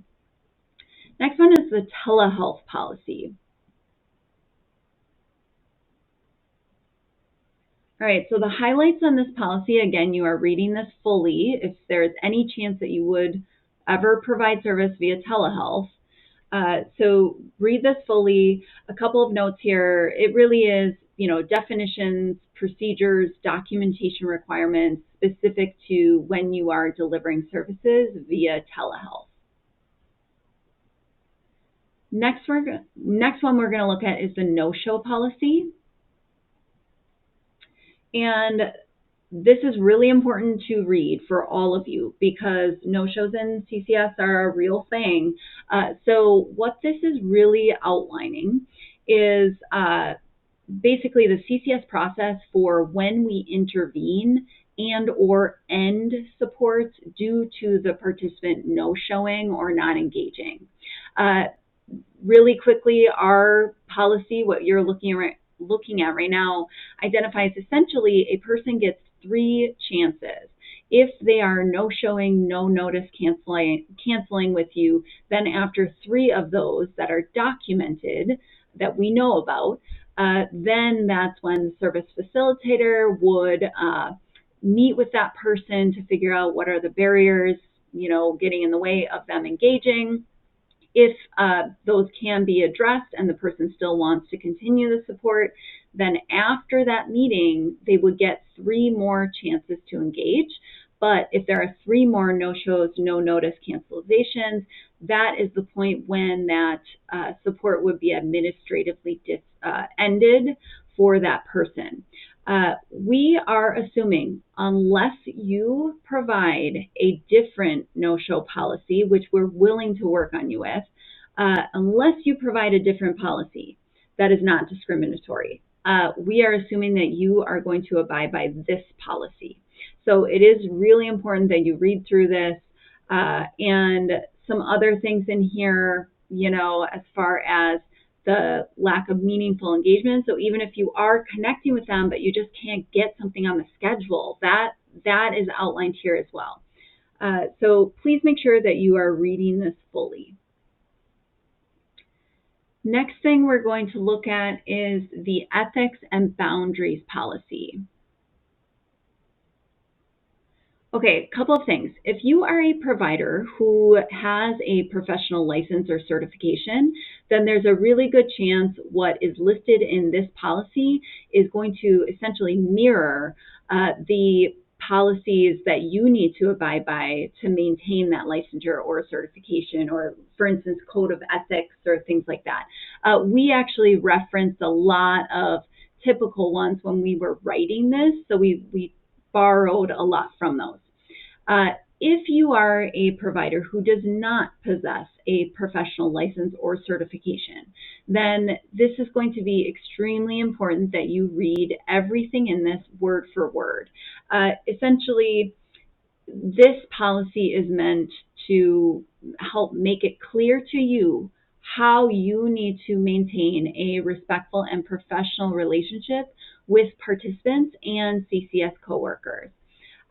So this is really important. Also in here is the mention about, every provider in CCS has to have at least 2 hours of ethics and boundaries training every 2 years.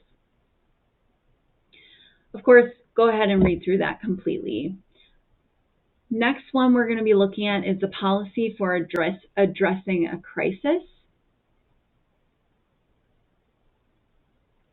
All right, so I referred to this a couple of times earlier, but this is really breaking out how you assess and determine if someone is actually in crisis, and if they are deemed to be in an immediate crisis, then what do you do? How do you serve them? So, the highlights reel on this, there are 2 different types of crises. There is a basic needs crisis, which must be immediate for you to work on with them, during that meeting. And there's an immediate safety crisis to self or others. For the safety crisis, you are assessing that based on using the Columbia Suicide Severity Rating Scale. And if they are a moderate or high risk on that scale, that's when you are going to be going through and following the process outlined here. The other thing I just want to mention that's in here also is if you are identifying that somebody has, basic needs issues, it might not be something that is an immediate crisis. It could be something that's an ongoing need instead, which is not, unfortunately, that atypical with our participants. So if you identify that, this just lays out some ways that you can try to support that person with, directing them back to get services on their service plan so that someone can help them with that on a regular basis to maintain those basic needs. All right, there are certainly some other things in there. You need to read through them completely. The next thing we're going to look at is the provider confidentiality compliance attestation and the associated policies.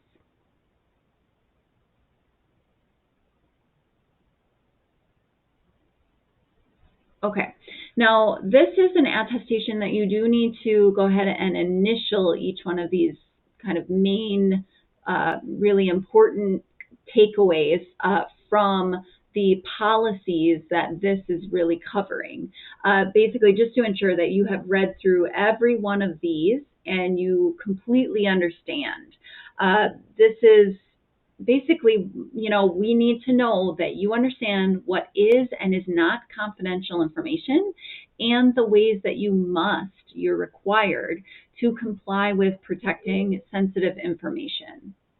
This is something you're going to sign and submit back to me as part of your initial documentation requirements. Next, we're going to look at our ongoing supervision and training policies. All right, I really did refer to these, in the previous slides about, what is the supervision or clinical collaboration that you need to show you've completed within each calendar year, and then also what is the amount of training and type of training that you need to complete and show on your, annual logs that you'll submit to me. So go ahead and read through those more specifically. Next, I'm going to show you the billing policy, but I just want to note this is really only going to be relevant for those of you who are independently contracted providers, so you're going to be billing us directly. If that's not you, then you do not need to read through this policy. Essentially, the Cliff Notes are, this is how you invoice us for the services that were provided and how you are paid for those services. So if that's relevant to you, go ahead and make sure that you're reviewing it. All right. Now, a couple of other things. There is also this brochure that everybody needs to review. So in Wisconsin, treatment never includes sex. This brochure is bigger than just our program, but it is part of our policy. So that's why we're including it in this kind of grouping. Essentially, this document is provided to all of our participants every 6 months, and it specifies their right to work with providers who maintain professional conduct. That's you. So this relates to you also, and it just lays out exactly what could constitute someone not maintaining that professionalism. And you need to know that this is identifying for our participants how they can kind of address and address those things if they come up. That is also somewhat related to, very related to, the participant rights and grievance procedure. So this is on a separate line because it's relevant to a different topic area for the training topics, but you can get to it from your training log. So this is also included in our policy and procedure document, but this is really laying out, what participants, which they get this every 6 months, what participants need to be aware of as far as their rights for bringing a grievance. If they feel that their rights were, not maintained, or, the services that were provided went against what they are eligible, and their rights outline, then this is the information of how they can complete a grievance procedure. All right, so keep in mind, like I said, you need to be referring to the links that are included on your Part 2 log, which again may actually even look different by the time you're watching this, but this is where the most up-to-date links for these resources and policies will be located. The only other thing that I haven't covered yet, your requirement that you need to review, sign, and submit your job description. Again, this is to ensure that you understand how the responsibilities of your job overlap with the responsibilities of what you are providing for services in CCS. We covered this a lot in a previous section of the training, but go ahead and put the dates down that you completed this, and then you're going to submit this to me. Thanks so much.